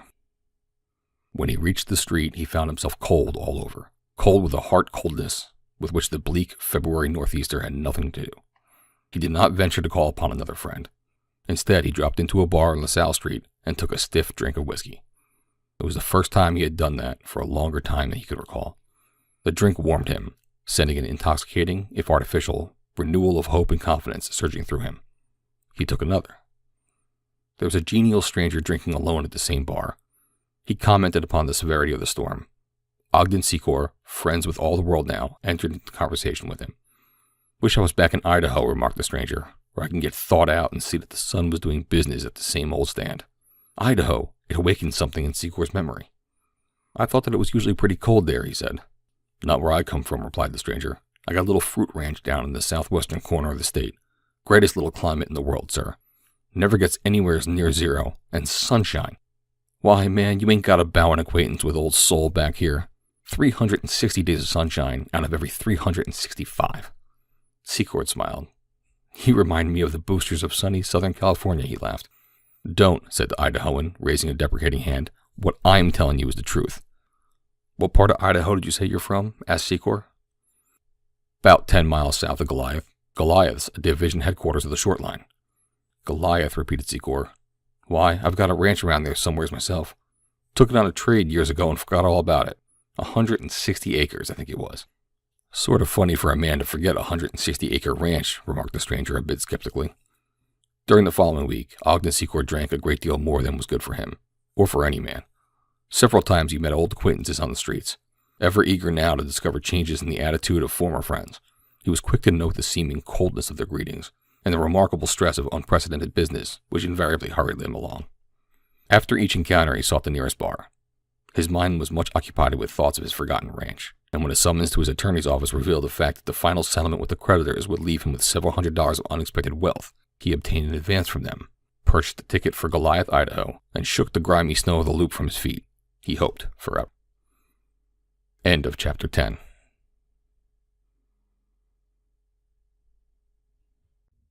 Chapter 11. A Matter of Memory. From LaSalle Street to Goliath, Idaho, is ordinarily a matter of some 2 days' travel, but it required the best part of a year for Ogden Secor to perform the journey. On the train, he became acquainted with an alert and plausible stranger who owned a gold mine in the mountains north of Ketchum. All that was needed for development was a few $100s worth of machinery and flumes, then it would make its owners fabulously wealthy. By the time the train reached Shoshone, Ogden Secor was inoculated with the insidious virus of gold fever, that mad malady which races white-hot through the veins of its victims, distorting every mental image and precluding the sane functioning of the powers of reason. In possession of all of his faculties at their best, Secor could never have been trapped so easily. But what with weakened mental and physical powers, the result primarily of the work of the cracksmen, and later of the effects of alcohol, he fell an easy prey to the highly imaginative enthusiasm of his new acquaintance. And so it befell that he left the train at Shoshone, and in company with the owner of the gold mine, boarded another for Ketchum, the northern terminus of the branch line. Ketchum is, or at that time was, a squalid wreck of a place. But, like every other settlement of its stamp, it boasted several saloons. To one of these the mine owner led his victim. Here they discussed ways, means, and barbed wire whiskey until Secor passed over the few $100s remaining to him that his partner might go forth and purchase the necessary machinery and the outfit that was to transport it and them north into the mountains of the Marrow. Secor, waiting, drank with the proprietor, with the loungers around the place, and with others who drifted in scenting whiskey at another's expense. Night came and still the mine owner had not returned, nor did he ever. Next morning Secor awoke, partially sobered, to a realization of the truth. He had been fleeced. He was friendless and all but penniless in a strange town, but worst of all, his nerve was gone. The year that followed was a hideous nightmare of regret and shame, the sole surcease from which was obtainable only through the stupefying medium of drink. Oftentimes he was hungry, for there was little chance to earn money in Ketchum. Again he did odd jobs about one or the other of the several saloons when a flash of his waning self-pride or the growing desire for whiskey goaded him to the earning of money. Later he was given work as a clerk in the general store, his knowledge of accounting proving of value to the proprietor. This man, realizing that the continuous use of whiskey would have no tendency to increase the value of his new clerk, employed him with the understanding that for 6 months he was to have but a small percentage of his wages weekly, just enough after the store closed Saturday night to permit a mild orgy from which one might recover over Sunday and be fit to work for Monday.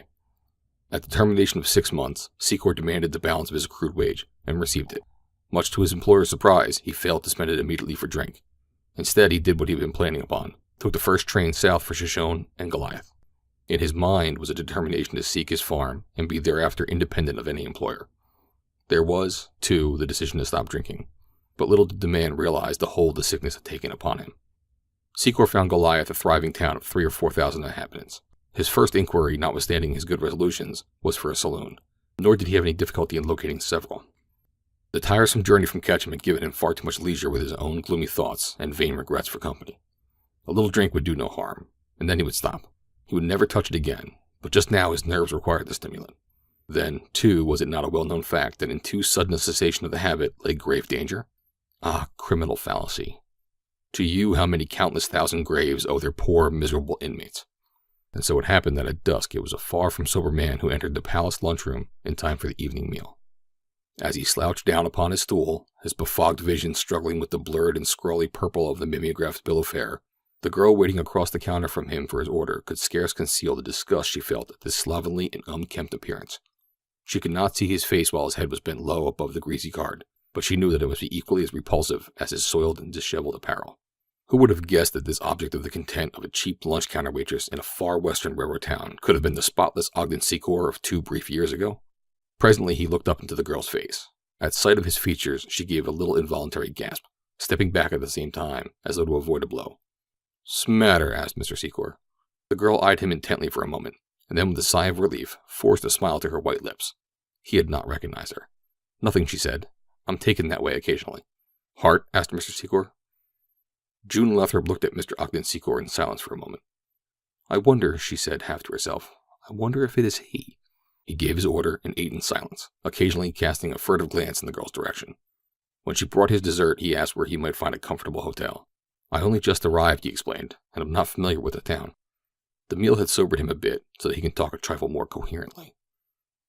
As he ate his pie, June stood in front of him, talking. She told him where there was a room in a private family nearby that he could probably get. He was filled with wonder at the change that had taken place in him. When his face was in response, the depth of sorrow that it revealed touched her heart. In vain she looked for the one-time radiant smile that endeared Ogden Secor to many beside herself. Could it be possible that this was the fastidious society and businessman she had known but little more than 2 years since? It was incredible. "Are you going to remain here?" she asked.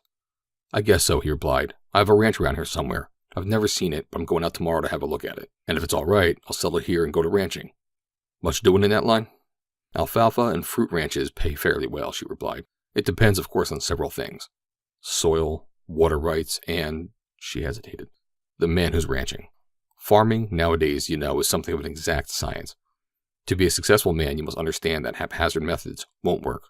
"Can a man learn?" he asked. "Yes," she replied, "but even then he won't succeed if—" She hated to say it, but oh, how she hated to see him as he was. "But even then he won't succeed if he drinks." Ogden Secor flushed. He was still far from having lost all self-respect. Without another word he paid his check and walked out of the lunchroom. It served him right, he thought, for having entered into familiar conversation with a waitress. The following morning he engaged a buckboard and a driver for the trip to his ranch. A half-hour's hunt through the records of the county clerk's office sufficed to locate his tract. As he was driving through town, he told his guide to stop in front of a saloon. "We may get dry before the day's over," he explained with a grin to the more than willing native. It would never do to stop too suddenly. As he stepped up to the bar and ordered a flask, the words of the waitress came suddenly to his mind. "But even then he won't succeed if he drinks." They seemed to take the edge off his appetite for whiskey, but he pocketed the bottle and soon was jogging along through the stifling dust toward the only thing on earth that he might by any twist of the imagination call home. As they drove along, Secor tried to picture the rolling meadowlands, the shady orchards, the broad green fields of wheel-high, scent-sweeted alfalfa of his ranch. Never before had he given this least valued of his possessions more than a passing thought. But now that it seemed to offer him a peaceful haven of rest and quiet, and utter seclusion from the world that he had known and come to hate, he viewed it through a mind's eye that glorified and idealized. He could scarce restrain his impatience with the slow, plodding team that wallowed now through sand to their fetlocks, and again labored upward towards the brow of a rough, lava-strewn bluff. At last they came within sight of a broad, willow-fringed river. Low islands, dense thicketed, clove the strong, swift current with their sharp points. They might have been great, flat ships forging their silent way toward the distant mountains of the Northland, and whence the mighty river tumbled roaring downward for its 1,000-mile journey to the waters of the lesser stream that steals its identity onward to the sea. All was grayish-green or greenish-brown, and all was sere and desolate and cold. Here and there little patches of half-melted snow lay in the shadows of the sagebrush that dotted the rolling flat beside the river. Beyond, Secor could see a similar landscape upon the other shore. "It is farther than I thought," he said to the guide. "That's mostly the way in Idaho," replied the man. Secor was wondering how they were to cross that mighty torrent, for it was evident that the ranch must be beyond the river. There was no signs of habitation, no rolling meadowlands, no shady orchards, no green alfalfa fields with its ken upon the river's hither side. He realized, of course, that the season precluded the full summation of his dream, but there would at least be plenty to suggest the beauties of the spring and summer when they should come upon his home. The guide drew rein upon a little knoll beside the river. "Want to get out?" he asked. "What for?" questioned Secor. "We're here." Secor looked at him searchingly. Already the truth was leering at him with a contemptuous grin. "Is this it?" he asked, nodding his head in a half-swing that took in the surrounding desert. "Yep," said the guide. "'Tain't much good. You ain't got no water." Secor laughed, a merry, mirthless laugh. "Oh," he said, "I think it's a pretty good place." "What for?" asked the guide in surprise. "To take a drink," said Secor, pulling the flask from his overcoat pocket. The guide grinned. "And you don't need no water for that," he said. "No," replied Secor. "Water'd spoil it." For weeks, Secor frequented the QP saloon at Goliath, emerging occasionally to eat and sleep. Every time he ate, he was reminded of the waitress at the palace lunchroom, but he didn't go there. He wondered, when his mind was not entirely befogged by drink, why the girl should cling so tenaciously to his memory, and what cause there could be for the uncomfortable feeling that accompanied recollection of her warning. For warning it evidently had been. One night, Secor was sitting in a stud poker game. The gentleman next to him developed the crouching manner of inspecting his buried card, placing his eye on a level with the table and barely raising the corner of his own card. This permitted him to inspect Secor's buried card at the same time. A dozen hands were dealt before Secor discovered why he always won small pots and lost the larger ones. Then he saw that his worthy opponent not only looked at Secor's buried card, but immediately thereafter passed obvious signals across the table to a crony upon the other side. At the following deal, Secor did not look at his buried card at all. He merely remained in on the strength of what he had in sight. From the corner of his eye, he saw that the sly one was becoming nervous. Secor had an ace and 2 deuces up, but there was still one card to be dealt. At the betting, Secor raised for the first time. Then, proposedly, he turned his head away from his cards and the man at his left to take a drink that stood in his right hand. He guessed what would happen. When the drink was halfway to his lips, he turned suddenly to the left to discover the sly one in the act of raising his, Secor's, buried card to learn its identity. Like a flash, Secor wheeled, dashing his glass with its contents full in the face of the cheater. With the same move, he gained to his feet. The other whipped a revolver from beneath his coat. The balance of the players scattered, and the loungers in the saloon ran for the doorway or dived over the bar for the security its panels seemed to offer. If Secor had been a foot further away from his antagonist, he would doubtless have been killed. As it was, his very proximity saved him. There is no easier weapon to parry at close range than a firearm. The slightest deviation of aim renders it harmless. As the gun flashed beneath the electric light, Secor's left arm went up to parry it as if it had been a clenched right fist aimed at his jaw. The bullet passed harmlessly past him, and with a report of the exploding cartridge, his own right landed heavily upon the point of the cheater's chin. The man went backwards over his chair, his head striking heavily upon the massive pottery spittoon. Then he lay perfectly still. Ogden Secor stood with wide eyes gazing at the prostrate form of his antagonist, dazed. The bartender poked his head above the sheltering breastwork of the bar. Seeing that the shooting appeared to be over, he emerged. His first act was to remove the gun from the nerveless fingers of the supine man. Then he turned toward Secor. "Got a gun?" he asked. Secor shook his head negatively. A moment later, the players and the loungers returned to bend over the quiet form upon the floor. With them came the sheriff and a doctor. The former, after questioning the bartender, took Secor into custody, as several men carried the injured gambler into the back room. All night, Ogden Secor sat sleepless in the bare cell. He was very sober now, and all the depths to which he had sunk were revealed to him in all their appalling horridness. It was unthinkable, and yet it was true. He, Ogden Secor, a participant in a drunken saloon brawl. Tomorrow, or as soon as they should release him, he would seek out the man he had struck and apologize to him, although he knew that the fellow deserved all he had gotten. He was sorry now that the bullet intended for him had not found him. It would have been better so, and infinitely easier than to go on living the worthless, besotted life that he was surely headed for. By 8 o'clock in the morning, the sheriff entered the corridor outside his cell. "How's Thompson this morning?" asked Secor. Thompson was the name of the cheater. "I guess he's comfortable," said the officer with a grin. "He ain't sent back for nothing." "Has he left town?" asked Secor. "Yep," said the sheriff. "He's dead. You killed him." Secor collapsed upon the hard bench at the side of his cell. He felt as though some mighty hand had struck him heavily over the heart. There was a look in his eyes that the sheriff had never seen in the eyes of another of the many killers he had arrested during his long years of service. It was neither fear nor horror. The sheriff could not have interpreted it, for he knew not what heights pride of name, of family, of station, birth, and breeding may lift a man above the sordid crimes, nor how awful is the plunge from such a pinnacle to the bottomless pit of shame which Ogden Secor's naked soul was plumbing that instant. "You needn't take it hard," said the sheriff kindly. "You hit him in self-defense. There's half a dozen witnesses to the fact, and to the fact that you wasn't armed." It was hitting the spittoon with the back of his head that killed him. There ain't a jury in Idaho that'd find you guilty. You ought to have a medal for all the ornery cusses that ever struck Goliath. That tin horn was the most orneriest. After the sheriff left him, Ogden Secor sat with bowed head, his chin resting in his palms. He was surprised at the thought that he had killed a fellow man should not weigh more heavily upon him. It was the debauching derogation that had led him up to the killing that caused him the most suffering. The words of the waitress at the palace lunchroom came back to him once more. But even then, he won't succeed if he drinks. Well, he wasn't succeeding in anything except getting rid of his little store of money. What in the world was there for him to succeed at anyway, he thought. If the ranch had been any good, he would have pitched in there and worked hard. There he could have led a decent life and earned a respectable living. He had no ambition for anything greater, but the sight of the arid sagebrush wilderness, which had dispelled his dreams of fertile orchard, field, and meadowland, had so discouraged him that, since he had been able to see no brighter ray than that which is reflected from the liquid fire which crossed the bar of the QP in sparkling glasses. As he sat buried in vain regrets and sorrowful memories, weighed down by his thoughts of his utter friendlessness and loneliness, he became aware of the presence of someone approaching his cell along the short corridor. Not sufficiently interested even to look up, he sat with his eyes riveted upon the cold, gray cement of his prison floor. It was not until the footfalls halted before the bars of his cell that he raised his eyes. With a little start of surprise, he came to his feet. Before him, smiling down into his face, stood the waitress of the palace lunchroom. He looked at her inquiringly. "I thought," she said, "that you might be lonesome here, that there might be something I could do for you." If June Lathrop had required any reward for the generous impulse that had sent her to Secor's side in the time of his adversity, she was amply repaid by the expression that lighted his face at her words. He almost choked as he attempted to reply. "And I was just thinking," he said, "how absolutely friendless I am here. It is awful good of you. I don't know how to thank you. But you really ought not to be here. I'm not the sort of person a decent girl should know." To what awful depths of self-abasement must Ogden Secor have sunk to voice such a sentiment as this? June felt the tears coming to her eyes. "You mustn't say that," she said. "The sheriff told me all about it, and that it was in self-defense." "It isn't that," said Secor. "It's that I was there at all, gambling in a saloon, and drunk. Drunk! I should have thought that would have killed whatever natural sympathy a woman might feel for a man who had killed another, even in self-defense. And," he continued, "do you remember the warning you gave me the first day that I was in Goliath?" "Yes," she said, "but I didn't think that you would."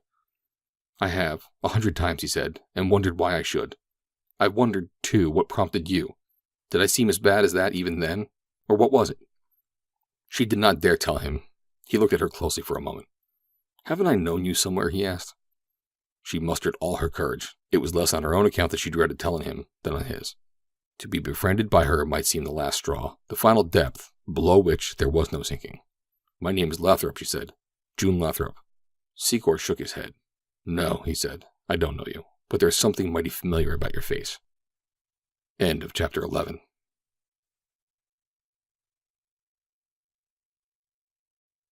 Chapter 12. Just 3 words. The coroner's jury exonerated Secor. He was never brought to trial. For 2 weeks he remained in jail waiting for the action of the grand jury. That body returned and no bill, and Ogden Secor stepped once more into the world of freedom. During the period of his incarceration, June had visited him daily. She felt, in a measure, a certain sense of obligation. This man, by a smile and a pleasant word, had set her feet back into the path of rectitude at a time when hope was gone from her life. She could do no less than exert what small influence she might wield to lead him from the path toward which he had strayed. She was glad that he had not remembered her, or at least that he had pretended that he did not. She was not sure which was the true explanation of his non-recognition. As yet she had not guessed the serious nature of the results that had followed his slugging at the hands of the cracksman. Between the noon and evening meals, June had a couple of hours to herself, and it was at this period that she visited Secor in his cell. He came to look forward eagerly to her coming. Except for a few of the QP hangers-on, she was his only visitor. It was June who had brought him word of the grand jury's action. The kindly sheriff, meeting her at the jail's door, as he himself was bearing the news to the prisoner, told her that Secor was a free man, that she might carry the cheering message to him. "I reckon he'd rather hear from them pretty lips anyway," he added, winking knowingly. June flushed. It never occurred to her that anyone might find foundation for imagining the existence of tender sentiments between herself and Ogden Secor in her daily visits to the prisoner. So it was with an emotion akin to diffidence that she approached the cell that day. Secor received the news of his final exoneration without any show of elation. June looked at him in surprise. "Doesn't it make you happy?" she exclaimed. "Why, I wanted to throw up my hat and shout when the sheriff told me." He shook his head. "Why should it make me happy?" he asked. "What am I coming out to? Who cares whether I'm in or out? And then, at the hurt look which she could not hide, he exclaimed regretfully, "Oh, I didn't mean that exactly. I know that you care, and it means everything to me to know that there is one good, kind heart in the world. But, Miss Lathrop, your generosity would go out the same to a yellow dog, but not your respect. You can't help being kind and sweet, for your soul is pure and true. I can read it in your eyes, but even that can't blind you to the bald and brutal fact of what I am, a drunken bum." The bitterness of his tone turned the girl cold. "And what am I coming out to?" he went on. "I'm coming out to the QP. That'll be the first place I head for. There's no other place I may go, and tonight I'll be drunk again." She stretched her hands between the iron bars and laid her slim fingers on the man's arm. Her eyes were dim with tears, and she raised them to his. "Oh, don't," she pleaded. "Please don't. You mustn't throw your life away. Remember who you are, what you have been, what you may be again. Oh, won't you promise me that you'll never touch it again?" The tear-filled eyes, the pleading voice, the touch upon his arm, sent a sudden thrill through every fiber of Ogden Secor's being. Never before had he realized half the beauties of the girl's face and soul as revealed that instant as she pleaded with him for his own honor. He forgot that he was Ogden Secor, that she was a waitress in a cheap lunchroom. Slowly his hand crept up until his fingers closed upon hers. He leaned forward close to the intervening bars. There was a light in his eyes that had never shone upon Sophia Wells. "June," he whispered, his voice now husky with emotion. "I can stop. I can do anything for your sake. June, I—" Like a flash the girl snatched her hand from his. Her fingers flew across her lips as though to smother the word that he had spoken. It seemed almost like a blow. "No," she fairly shouted. "Oh, God, you don't know what you're saying. Don't say it. Don't think it. It was too awful." And pressing her clenched hands to her face, she turned and almost ran from the jail. For a moment, Secor stood as though stunned. He had seen the horror mirrored in the girl's eyes, and he placed the only interpretation upon it that he could. "God," he muttered as he sank to his hard bench, "have I sunk so low as that?" A few minutes later he was released from jail. He did not hesitate. With long, eager strides he made straight for the QP. For a month he scarce drew a sober breath. Then he landed in jail again, this time as a plain drunk. He had been picked up from the gutter by a town policeman. June heard of it and came to his cell early the next morning. He met her look almost defiantly, but at the pain and sorrow in her face, his eyes wavered and fell. "I shouldn't think you want to sully your name by coming to see the town drunkard," he said, and then bitterly, "I'd have stopped for your sake even without your love. I don't blame you for that, but you needn't have been so disgusted by the thought that I loved you." "You didn't think that!" she exclaimed. "What else could I think? I read it in your expression." "Oh, it wasn't that," she cried. "You must know that I couldn't come to see you or want so to help you if I felt that way." "Then what is the reason? Why can't I tell you that I love you, June?" he insisted. "Tell me." "I can't," she said, "and you mustn't ask me to tell you." She was close to the bars now, and again she laid her hands upon his. "I would do anything on earth for you, Ogden," she said, "except let you love me. Why can't you let me help you to win back the biggest thing you have lost, your self-respect? The rest will be easy then, and when you have it all once more, you'll want to go down on your knees and thank June Lathrop that she wouldn't let you fall in love with a waitress." "Would it make you any happier?" he asked. "It would make me happier than I have ever expected I could be again." "I'll try," he said, "for your sake, but how am I to begin? What is there for me to do?" "Your ranch," she returned promptly. "You told me you had a ranch down near the river." Secor laughed. "I went to see it when I first came out. It's nothing but an unfenced sagebrush desert. No water, no fences, no house, nothing." "There's the river," she urged. "But what can I do with the river?" "With a shovel and a pan you can get a living wage out of the gravel anywhere along the river," she answered. "And you can live clean and decent. You're making nothing here, and you're living like a hog." Ogden Secor flushed. The words stung him, and because they stung, they did more to crystallize the good intentions that the girl's pleas had aroused than would further pleading, for they awoke with him the fast-dying flame of his self-respect. "I'll do it, June," he said, "for your sake, but give me something to hope for, if I succeed. Tell me that you may then listen to what you won't listen to now. When you are back where you should be," she said, "I mean physically, morally, and mentally, you won't care to have a waitress hear you tell that you love her." "I'm not in love with a waitress, June. I've dared aspire to an angel." The police magistrate before whom Secor was arraigned had acquired local celebrity through the success he had made of keeping Goliath fairly free of bums and hobos. The sheriff and the constabulary worked with him. They arrested every undesirable stranger upon the streets, and the judge forthwith put them back upon the streets, padlocked to a long chain. There they worked out their sentences until, released, they shook the dust of Goliath from their feet, nor ever thereafter ventured within her limits. To this good judge Mr. Ogden Secor looked like any other drunken bum that was hauled before him. There was, it is true, that about the cut of his disheveled clothes which proclaimed a one-time smartness. But this rather militated against the defendant, for in it the judge saw more sinister signs than mere worthlessness.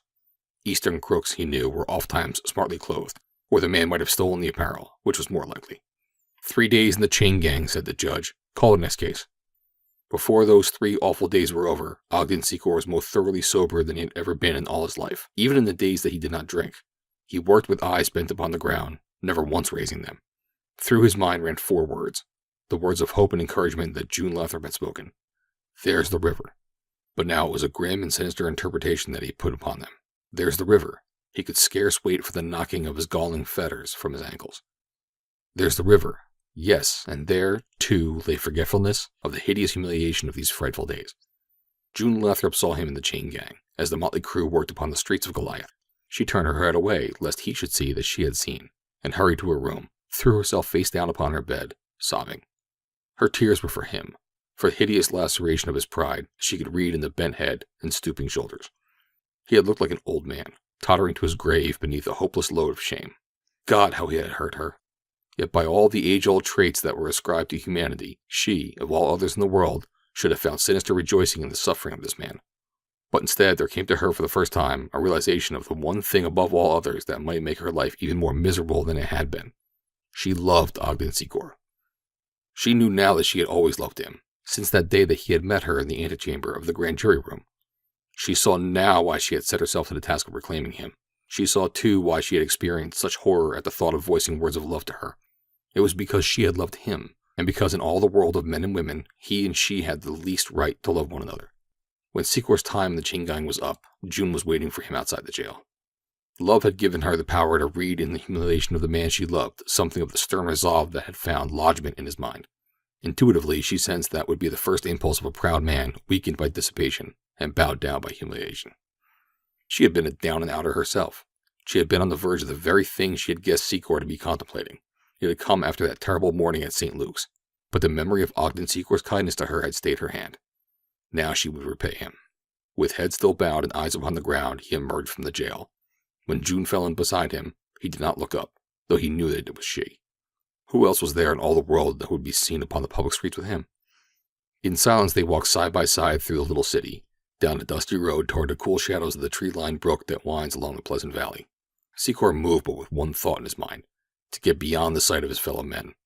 They came at last to the brim of the little stream. There were no prying eyes about them. June touched his hands gently where it hung at his side, and then her cool fingers closed upon his. "Ogden," she whispered. He turned dull eyes upon her, as though for the first time realizing her presence. "What are you doing here?" he asked, and then, without waiting for her reply, went on. "And you walked at my side through the streets, through the hideous streets where I worked with a chain upon my ankle, fastened to vagabonds and criminals, and to bums, to other bums like myself, drunken bums. Everyone must have seen you. Oh, June, how could you have done it?" His thoughts now were all for her. There could have been nothing better for his sick brain, nauseated with continual thinking of his own shame. "I must have been mad to let you do it," he went on. "Your friends will jeer at you. They will link your name with that of Ogden Secor, the town drunkard." She clapped her hands over his lips. "You mustn't say that," she cried. "I won't let you say it. You're not that. You never could be that. You are making a mountain out of a molehill. It is not the man who falls who receives the censure of his fellows. It is the man who falls and won't get up, who lies wallowing in the filth of his degradation. The world admires the man who can come back. It hates a quitter. You have told me that you love me." She was speaking rapidly, as though everything in the world hinged upon the element of time. "You have asked me to love you. Do you expect me to love a quitter? You are thinking this minute of adding the final ignominy to your downfall. You are thinking this minute, Ogden Secor, of taking your own life. If I could love a quitter, do you think I could love a coward?" Beneath the lash of her words, the man within him awakened. His shoulders straightened a bit. He looked her straight in the eyes for the first time that day. He was trying to fathom her interest in him. Presently he seemed to awaken. A sudden light dawned upon him. Hope lightened the lines of his tired and haggard face. Not for months had he looked so much like the Ogden Secor of the past. He took the girl by the shoulders. "June," he cried, "I've been trying to guess why you should have done all for me that you have done. There can be but one reason. You cannot deny it. Let me hear your lips speak what your acts have proclaimed. Tell me that you love me, June, and I can win back to any heights." She pushed him gently from her. Her heart ached to be pressed close in the arms of the man she loved. Yet she knew that it would never be. If her love would save him, she had no right to deny it, though she knew that such an avowal could bring nothing but misery and shame to them both. There never could be any consummation of a love between Ogden Secor and June Lathrop. "I could not deny it now," she said at last, "and if it will help you any to hear me say the thing I have no right to say, and that you have no right to hear, I can do it for your sake. But beyond the saying of it, Ogden, there can be nothing. That we must both understand. Why, I cannot tell you. I dare not. Do not ask me. It will be enough for now, he said, to hear you say it. Afterwards we shall find a way. Love always does, you know. And so she said the thing he wished to hear, nor never in all his life had words sounded sweeter to Ogden Secor than those three from the lips of the words of the waitress from the palace lunchroom. End of chapter 12.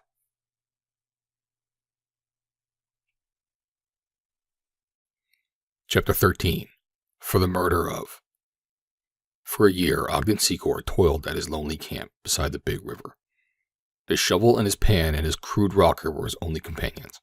With the little money that had remained to him after his wasted days in Goliath, he had purchased material and tools for the construction of a frail shack on his land close to his placer diggings, and had furnished it with such bare necessities as he could afford. Once a week he walked the 10 miles that lay between his camp and Goliath for a few hours with June Lathrop. These were red-letter days for them both, the sole bright spots in their lonely lives, peopled by vain regrets. At first he had tried to wring from the girl an explanation of her refusal to listen to a suggestion of their marriage, but finding that the subject caused her only unhappiness, he desisted. The QP knew him no more during those days, and the change that was wrought in him by abstinence and healthful outdoor labor was little short of marvelous. He grew to take a keen pleasure in his physical fitness, and with a renewed health of body came a return of his former mental efficiency. What the surgeons, tinkering with his hurt skull, had been unable to accomplish, nature did. Slowly, it is true, but nonetheless effectively. As his vigor of mind increased, his memory returned in part, so that he was constantly haunted by a growing conviction that somewhere, someplace far from Goliath, he had known June Lathrop, and that she had been intimately associated with that other life that was once again taking concrete form in his recollections. Not that he had ever entirely forgotten his past, for he had not. Rather, he recalled it as through a haze with confused and distorted details, so that he was never quite sure of the true identity of what he saw back there in the years that were gone. But after all else was plain, the figure of June Lathrop of the past still remained little else than an intangible blur. There was something needed to recall her more distinctly than his unaided memory could do. Nor was that thing to be long wanting. The gold that Secor washed from the gravel of the old river bar was barely sufficient to meet his daily needs. As a result, his ranch, he always laughed as he referred to the bit of sagebrush desert as my ranch, was sold for taxes. The time was approaching when, if he would regain it, he must act. But having no money, he was forced to remain helpless as the time approached. One day while he was in Goliath, he mentioned the thing to June. Of course, the land is not worth the taxes, he said, but somehow I've grown attached to it. It's the only home I have. I shall hate to see it go, but I'll be as well off, I suppose. Not worth the taxes, she exclaimed. Why, Ogden Secor, where have you been for the last 6 months? Didn't you know the new government reclamation project is at last an assured fact, that your land will jump from nothing an acre to something like $100 an acre overnight? Secor looked at her blankly. I didn't know it came as far downriver as my holdings, he said. Why, your land is right in the center of it. There's every chance in the world a new town will be located there, and if that happens, you'll be wealthy. He smiled ruefully. Not I, he said, for I couldn't raise the money to redeem the ranch if my life depended on it. How much is necessary, she asked. He told her. The next day, Monday, she drew her savings from the bank and turned them over to Secor. At first, when she had suggested the thing, he had refused flatly. But after talking with several men who were well posted, he had seen that there was no question but that the land would increase in value immensely and that she would be able to repay June in the near future. The same day, word came of the exact location of the proposed town. It brought definite information to the effect that a large portion of Secor's holdings would lie directly in the business center of the town, and the balance on the gentle rise back from the river that had been set apart for residential purposes. June and Ogden were so elated that they could scarcely contain themselves. Nothing would do but they must celebrate with a dinner at the Shortline Hotel, the most pretentious hostelry of Goliath. At first, June demurred, but Ogden was insistent, and so she asked for the afternoon and evening off. They strolled together beside the little stream where he had wrung from her lips an avowal of the love she had no right to harbor for Ogden Secor. Once again he revived the subject that had long been taboo, urging her to forget whatever to him unfathomable scruples kept her from him, but she only shook her head sadly, and when he saw how unhappily it made her, he tried to drop the subject, though he found it most difficult to drop. As they approached the hotel where they were to hold their modest celebration, the Limited, a train from the east, lay along the platform, up and down which the passengers were strolling. To reach the dining room, it was necessary to walk past a part of the long line of Pullmans, and as they did so, Secor was suddenly confronted by a trim little man with outstretched hand. "My dear Secor," he exclaimed, "what in the world are you doing here? We have all wondered what could have become of you." And then, turning toward the open window of the drawing room, he called out, "Oh, Sophia, see whom I have discovered." Sophia Wells Person looked from the window. She and the Reverend Mr. Person were on their bridal trip. She saw Ogden Secor, and beside him she saw another whom she recognized. Coldly, she barely inclined her head, turning away from the window immediately. Then Mr. Person looked at Ogden Secor's companion for the first time. He, too, recognized her. "My gracious," he exclaimed. His eyes went wide in holy terror. "My gracious! Excuse me, Secor, but the train is about to start." And without a backward glance, he hastened toward his car. The sight of Sophia Wells and the Reverend Mr. Person, and the glances of contempt they had shot towards June Lathrop, had done in an instant what months of vain attempt at recollection had failed to do. With the suddenness of an unexpected slap in the face, there returned to Ogden Secor the memory of the last time he had seen these three together. As clearly as if it had been but yesterday, he saw the figures about his bed as he lay propped up upon his pillows at St. Luke's. He saw Sophia Wells and the Reverend Mr. Person. He saw Stickler, nervous and unstrung, and he saw Doherty, his heavy hand upon the arm of the girl from Farris's. Slowly a dull red crept across his face. He turned toward June. The look of misery in her eyes showed that she realized that memory had returned. "Now you understand at last," she said in a dull voice. He took her by the arm and led her into the dining room. She scarce realized what she was doing when she permitted herself to go with him. He found a table in the corner, seating himself across from her. "The cad," he said. "The dirty, little, hypocritical cad." She looked at him in astonishment. "You mean?" she started. "I mean Person." "But he was right. He couldn't recognize me," she replied wearily. Then she rose from the table. "I'll go now," she said. "I don't know why I came in here. I must have been stunned. I knew that you would find out someday, but I didn't know it would be so dreadfully terrible." Her lips trembled. He reached across the table and forced her gently back into her chair. "The only terrible thing about it," he said, "is that there should be such people as the Reverend and Mrs. Person in the world. That and the fact that they have made you unhappy." "You mean that you don't hate me, now that you remember?" she asked. "I have guessed for a long time, June," he replied, "that there was something in your past life that you thought would make our marriage impossible if I knew of it. You have misjudged me. I do not care what you have been or what you have done. That is past. It can't be helped now, or undone. All I know is that I love you, and now that I know all there is to be known, there can be no further reason why you should hesitate longer." The old smile lighted his face. "Oh, June," he said, "can't you see that it is only our love that counts? If you can forget what I have been, if you can forget the saloon brawls, if you can forget the chain gang, what have you done that I might not forget? For you were but a young girl, while I was a strong man. Nothing that you may have been can exceed an ignominy, depth of which I sunk." "You do not remember all, then," she said sadly. "You have forgotten what Doherty accused me of, giving the combination of the man who robbed the safe." "I remember everything," he replied, "but I do not believe it. No, I do not want you even to deny it, for that would imply that I could believe it." "I'm glad that you don't believe it," she said, "for that, at least, was not true. But the rest is true, about Farris's." He could not help wincing at that, for he was still a Puritan at heart. "Let's not speak of it," he said. "It doesn't change my love for you. I am sorry that it had to be so, but it is. We must make the best of it, just as we must make the best of the memory of what I became here in Goliath, the town drunkard. I want you, June, and now there is nothing more to keep you from me. Tell me, dear, that there is nothing more." She was about to reply when a broad-shouldered man arose from a table behind them. As he approached, June was the first to see his face. At sight of him, she turned deathly pale. It was Doherty. He stepped to her side and laid his hand upon her shoulder. "Well, Mag," he said, "I've had a devil of a time finding you, but I've got you at last." Ogden Secor leapt to his feet. "What does this mean?" he cried. "Who are you? What is it, June? What does he mean?" Mr. Doherty did not recognize Mr. Ogden Secor, whom he had seen but once or twice, and then under different circumstances and in widely different apparel. "It means, Bo," said Mr. Doherty, "that your lady friend is under arrest for the murder of John Secor 4 years ago." End of chapter 13.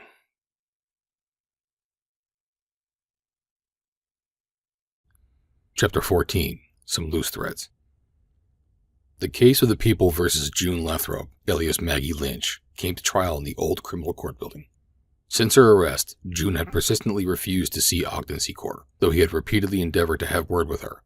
She felt that his desire to come to her was prompted solely by gratitude for her loyalty to him when their positions had been reversed, when he had been the prisoner. How the case had come to be revived, no one seemed able to explain.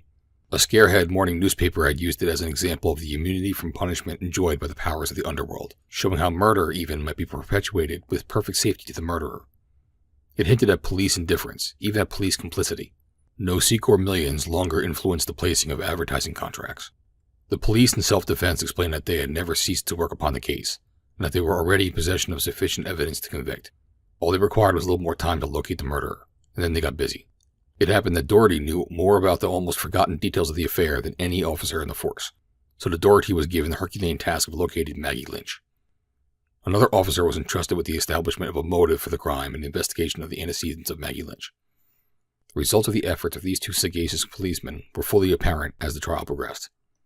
At first, it seemed that there would be neither lawyer nor witnesses for the defense, but at the 11th hour, both were forthcoming. Ogden Secor had seen to that, and there was presented the remarkable spectacle of a young man working tooth and nail in the building up of the defense of the woman charged with the murder of his uncle. All that he had knew at first was that she had been the inmate of the house where John Secor had dropped dead of heart disease. The state, to establish a motive, brought a slender, gray-haired woman from the little village 50 miles south of the metropolis. She was sprung as a surprise upon the defense, and as she was called to the witness chair from the antechamber, June Lathrop half rose from her chair, her lips parting and her face dead white. The eyes of the little woman ran eagerly over the courtroom. When they rested at last upon the face of the defendant, tears welled up in them. With a faint cry and outstretched arms, she took a step towards June. "My daughter," she whispered. "Oh, my daughter." A bailiff laid his hand gently upon her arm and led her to the witness chair. Her story was a simple one, and simply told. She related the incident of the first meeting of John Smith and June Lathrop. Smith's automobile had stalled in front of the Lathrop homestead, and while the chauffeur tinkered, the master had come to the door asking for a drink of water.